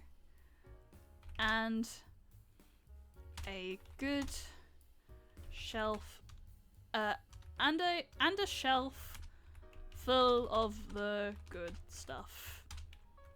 I had a thought. I wonder if there's a way to set up a little doohickey that lets you have a... I love doohickey, I love that word. That lets you have a point redeem that puts a message on the stream as a spinning newspaper font page. Okay, I have talked about this with Little Fella. I would like to do a stinger, like a little like transition that is like a page spin. It's word salad, don't worry. I love it, don't worry.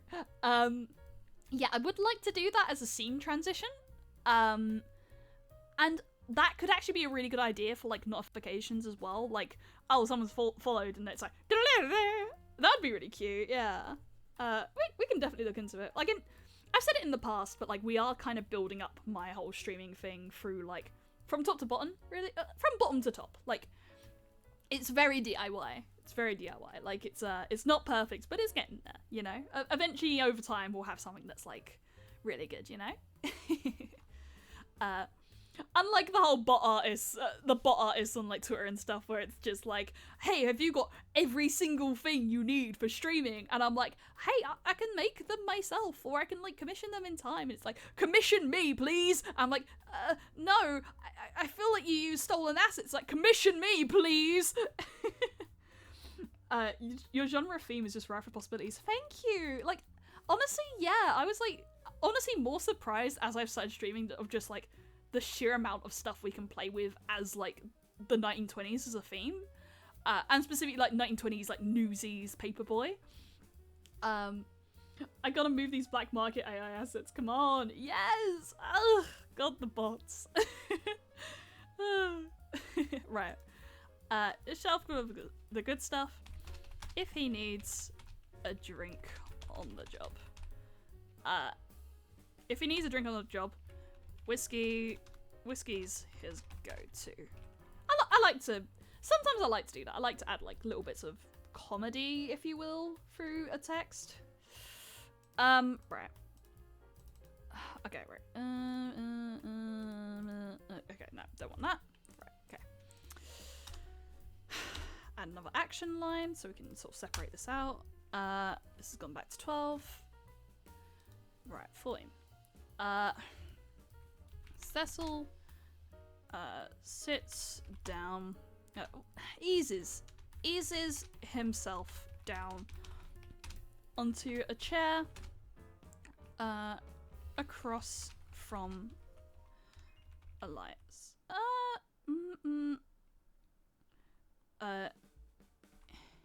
him closest to the window, and Elias closest to the door. This will be important later. Like, in terms of that whole scene about, like, the attack, I think, like, the creature will come through the window. And then, like, just visually, I think that would be a really imposing shot. Right. Elias cups the mug. Holds the mug between cupped hands.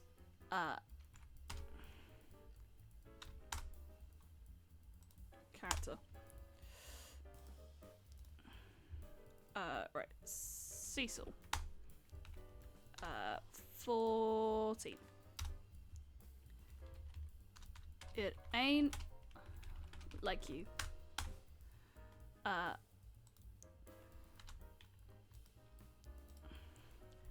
Elias is briefly caught off guard by this.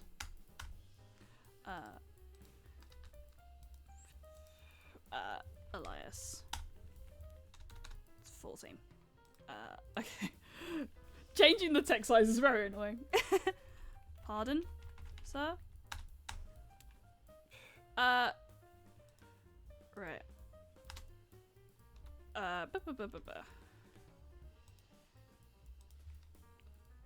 This would actually be character. I think this would be character. Cecil. Gesturing. Would it be there? Would it be somewhere else?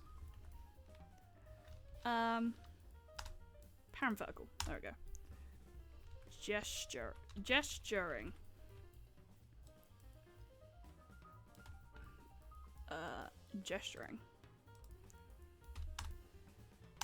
There we go. Right. Dialogue. This. This. It's not like you.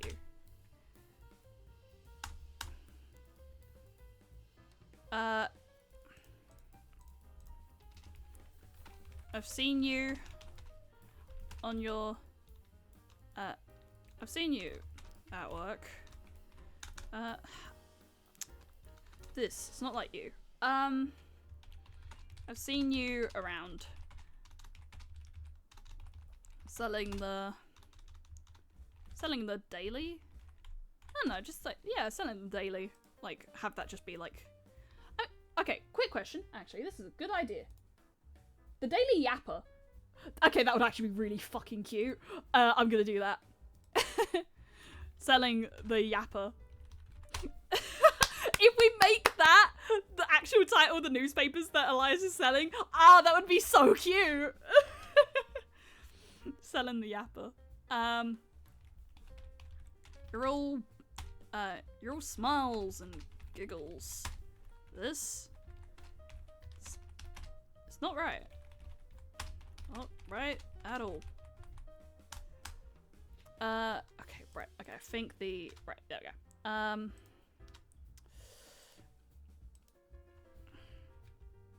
Elias looks down at her mug.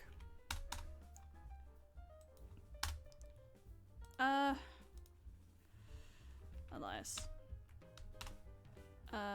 Dialogue?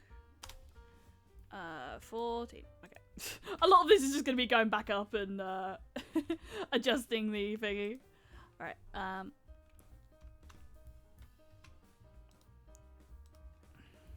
sorry, sir.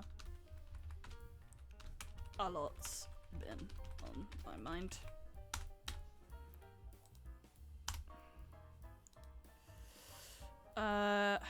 Cecil.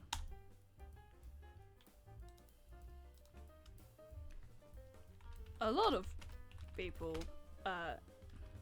deal with stuff, sure, but they don't go crime like a banshee in the streets now, do they?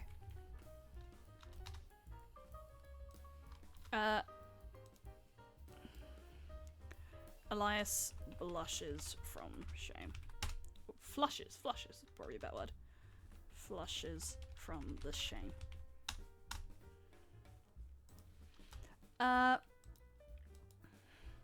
Cecil. Now, how don't you tell me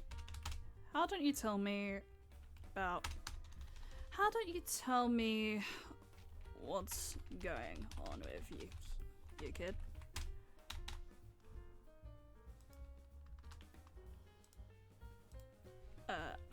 Elias. No. I like that, just like a flat out, like, one, like, very clear, like, very clear, like, no. Like, no.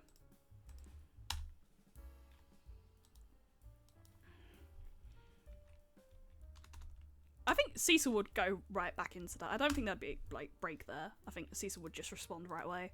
Cecil. No? And maybe, like, Elias misinterprets it, as, like, impolite. Because then I'd like to pick up on that. I'd like to... No.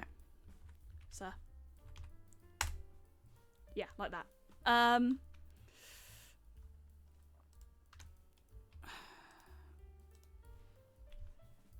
Cecil sighs.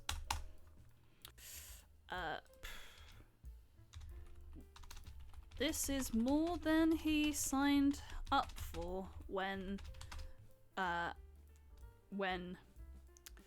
the lady came knocking at his door a while earlier.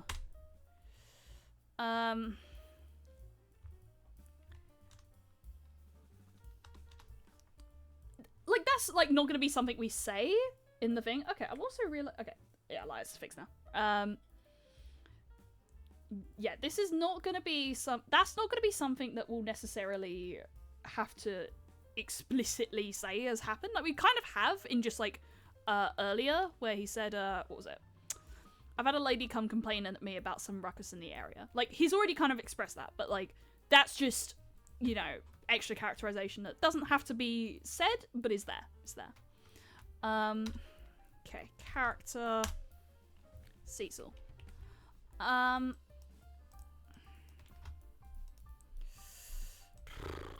Cecil. I'm a detective, kid.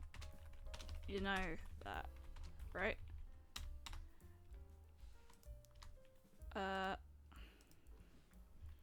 Elias.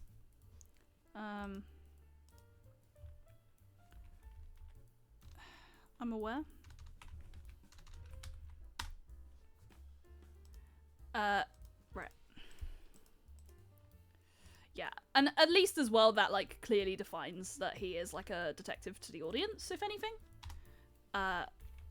It doesn't necessarily matter too much that, like, Elias knows this. We could easily argue that through, like, Elias's work, they, you know, they've crossed paths or whatever. Like, we have established that in some form they have crossed paths. Give me a sip. Yeah, they have crossed paths. So we don't need to establish, like, too much about how this has happened, other than, like, it has happened. It's happened off screen. We don't need to know too much about that. So, next line.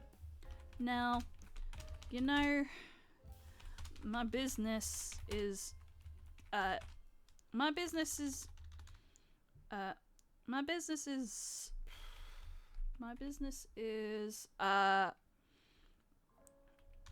dealing with people who keep secrets.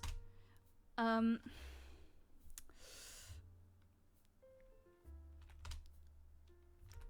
gotta figure out what's going on with them.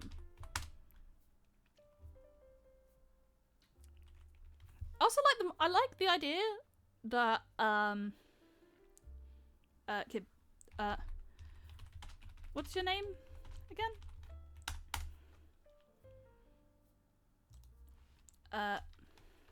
Yeah, just have a bit where it's like a naturalistic, like, I mean, I don't know necessarily the process of like how PIs work and stuff, but I'm gonna just assume like it's an informal conversation. It's like off the books or everything.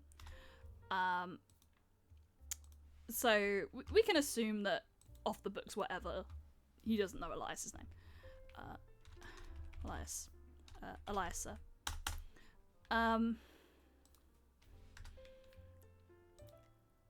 Right. Cecil. Elias, right.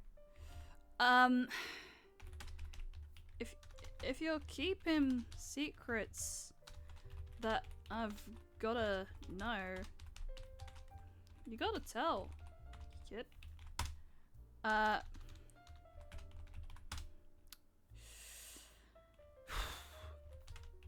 law don't treat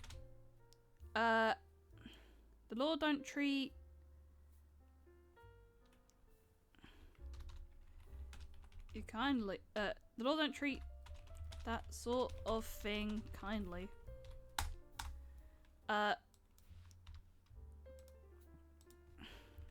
Elias suddenly looks.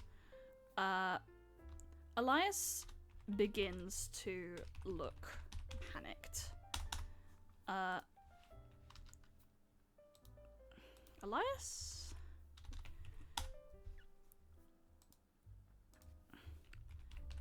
You're saying I'm being arrested?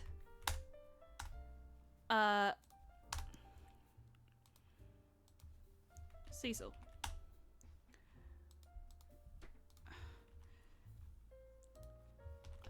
No. No.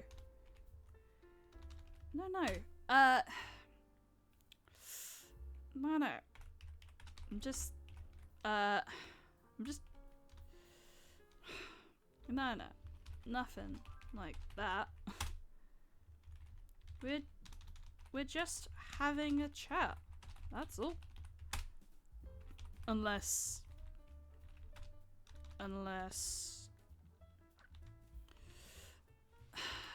okay. The two of them look at one another.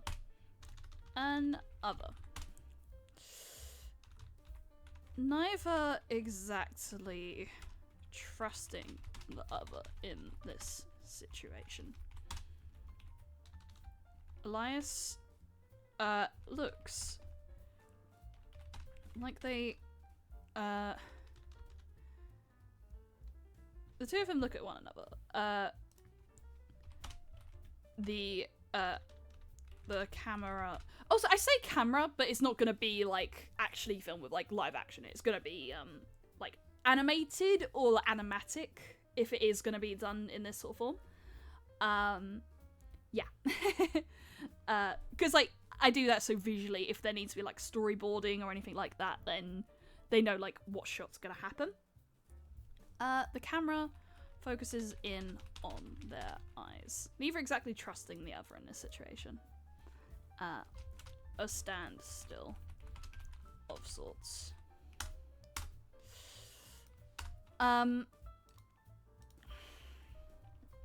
Cecil.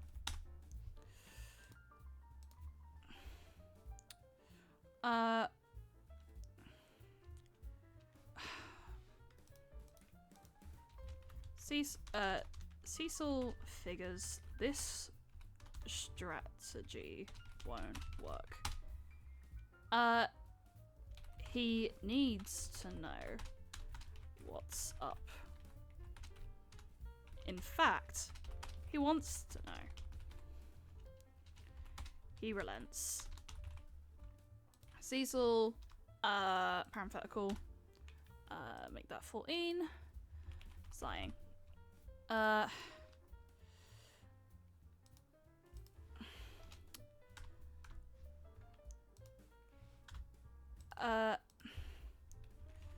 Look, kid.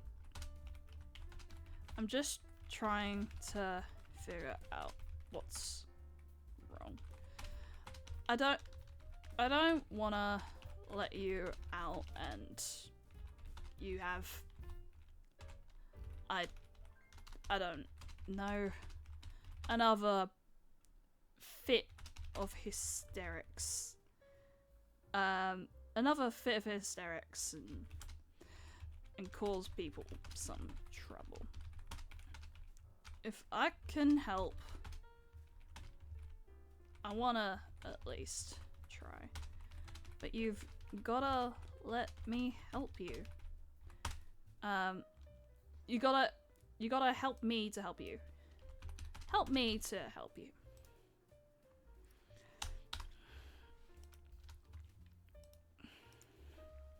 Elias. I'm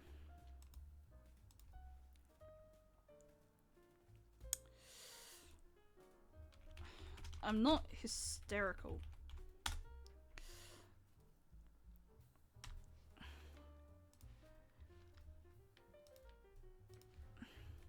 So, Cecil, then what are you, kid?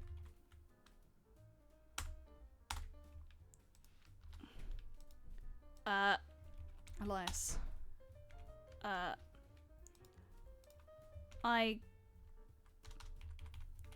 don't know. I don't know much of anything right now, sir. It's, none of it makes much sense. None of it makes much sense.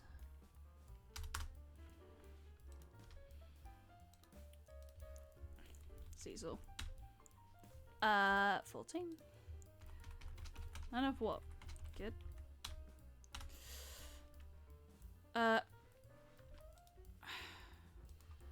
Elias's shoulders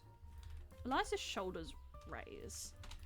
They've gone on the defensive again.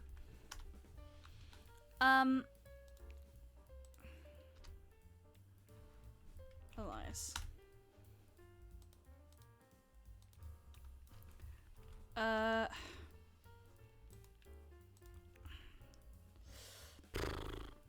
It's not like you'd believe me anyway.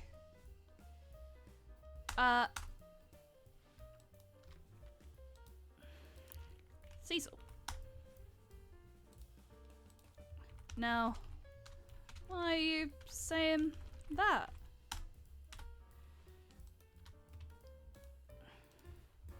Elias. I mean, who would?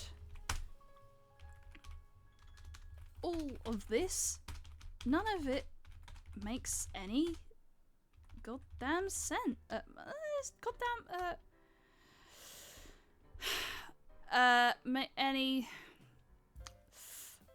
Any sense at all.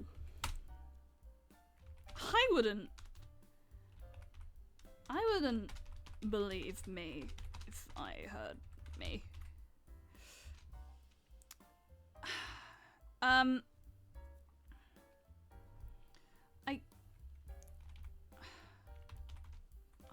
really scared, sir. I'm scared and I don't know what to do.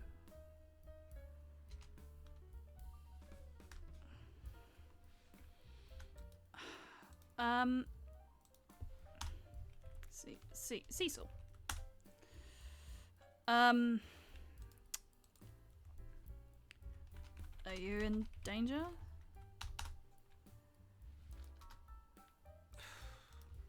Elias. Okay. Maybe. I don't.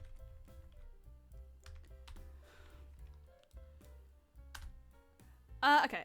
I want to make a note here as well. I want to make some character note here, because this feels like it's important. 14. Okay. Cecil. Cecil softens. Elias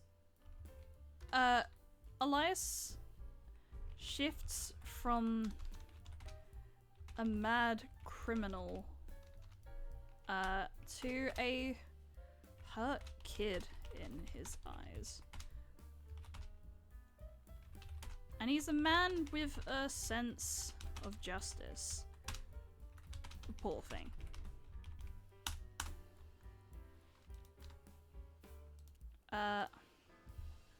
Cecil.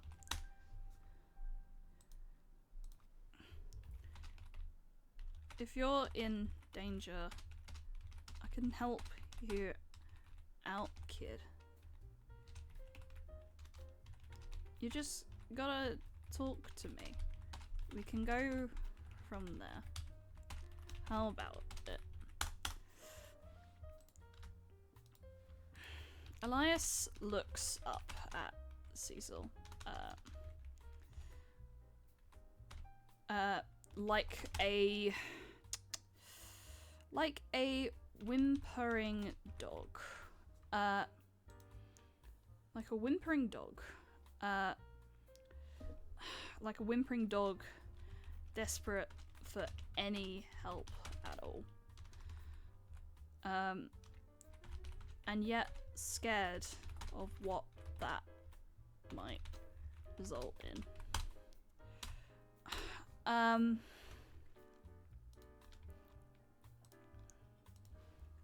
Elias, you'll believe me?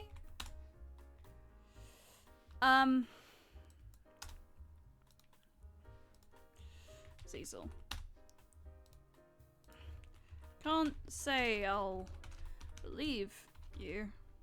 I mean, I believe what my eyes tell me. I believe what my eyes tell me. But I can't know where to look until I'm told what to look at. Can't say I'll believe you. I mean, I believe what my eyes tell me, but I can't know where to look until I'm told what to look for.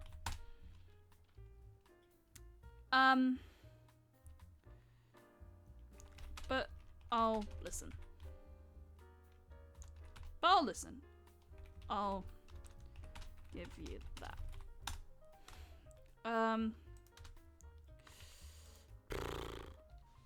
Elias.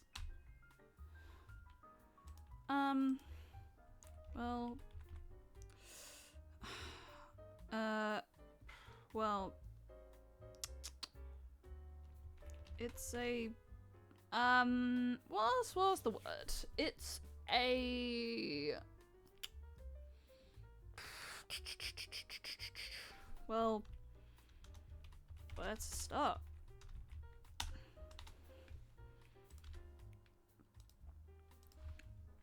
Cecil.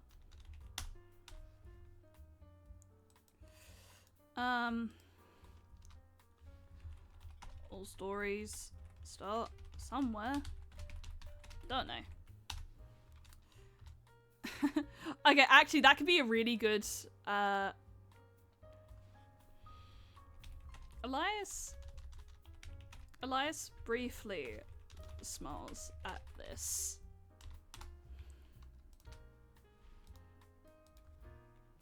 Elias.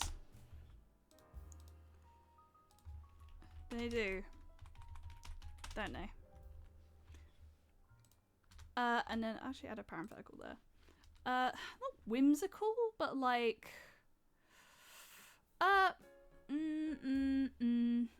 what's the word? What's the word? It's not whimsical. It's, whimsy. No. Oh god, what's the word? I'm going to try and look this up. Where is the word?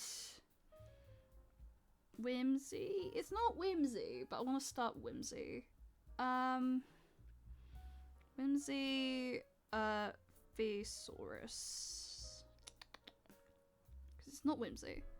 Oh, actually, quaint or fanciful quality of humor.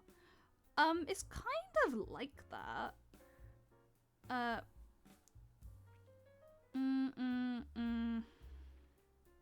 Fantasy. No, not fantasy.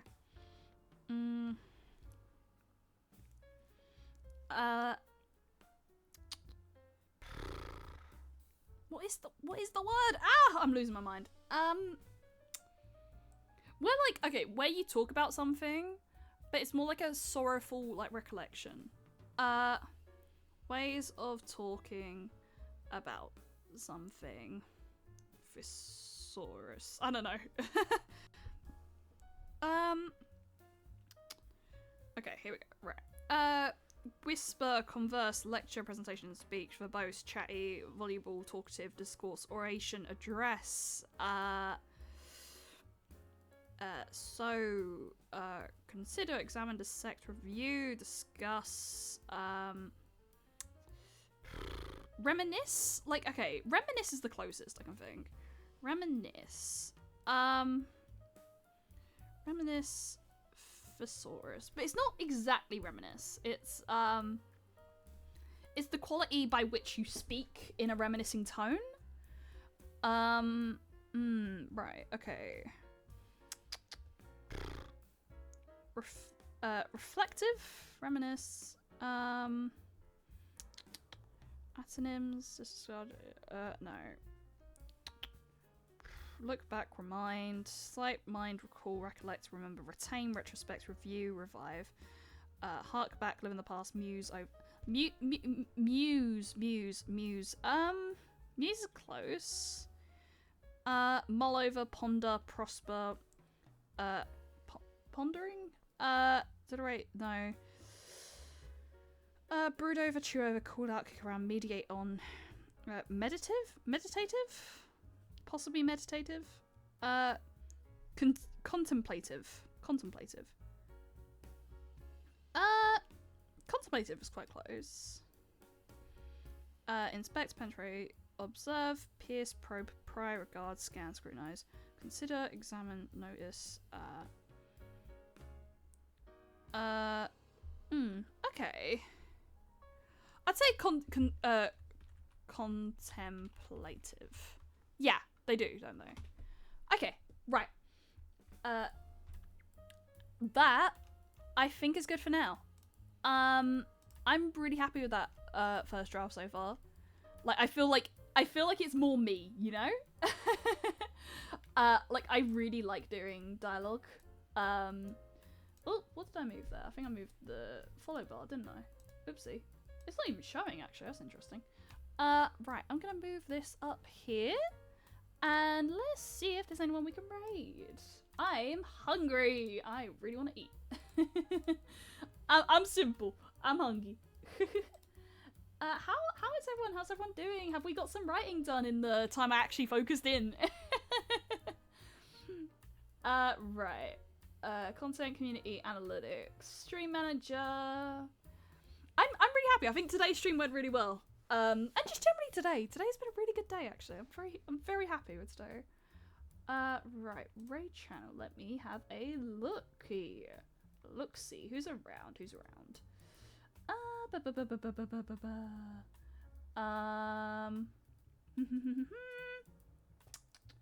Umble's around. Tora's around. Firen's around. Firen's doing a stream. Let's say. I mean, okay, they're doing a follow font, so we could do Tora. I'm down. Let me. I think I've seen her around on Twitter at least. So, let me have a listen. Let me have a listen. Is she awake? Oh, she's just got to get something. Yeah. Okay, let's do Tora. Okay, we're gonna raid Tora. Thank you all for coming. Really appreciate it. I think today was really productive. I'm really happy with what we've got so far. We'll definitely do some more lore writing streams. I'm genuinely really happy with how this has come out. And yeah, I really want to try and like share this lore with you and do something really fun with it. All right, thank you so much for coming. I'll see you around.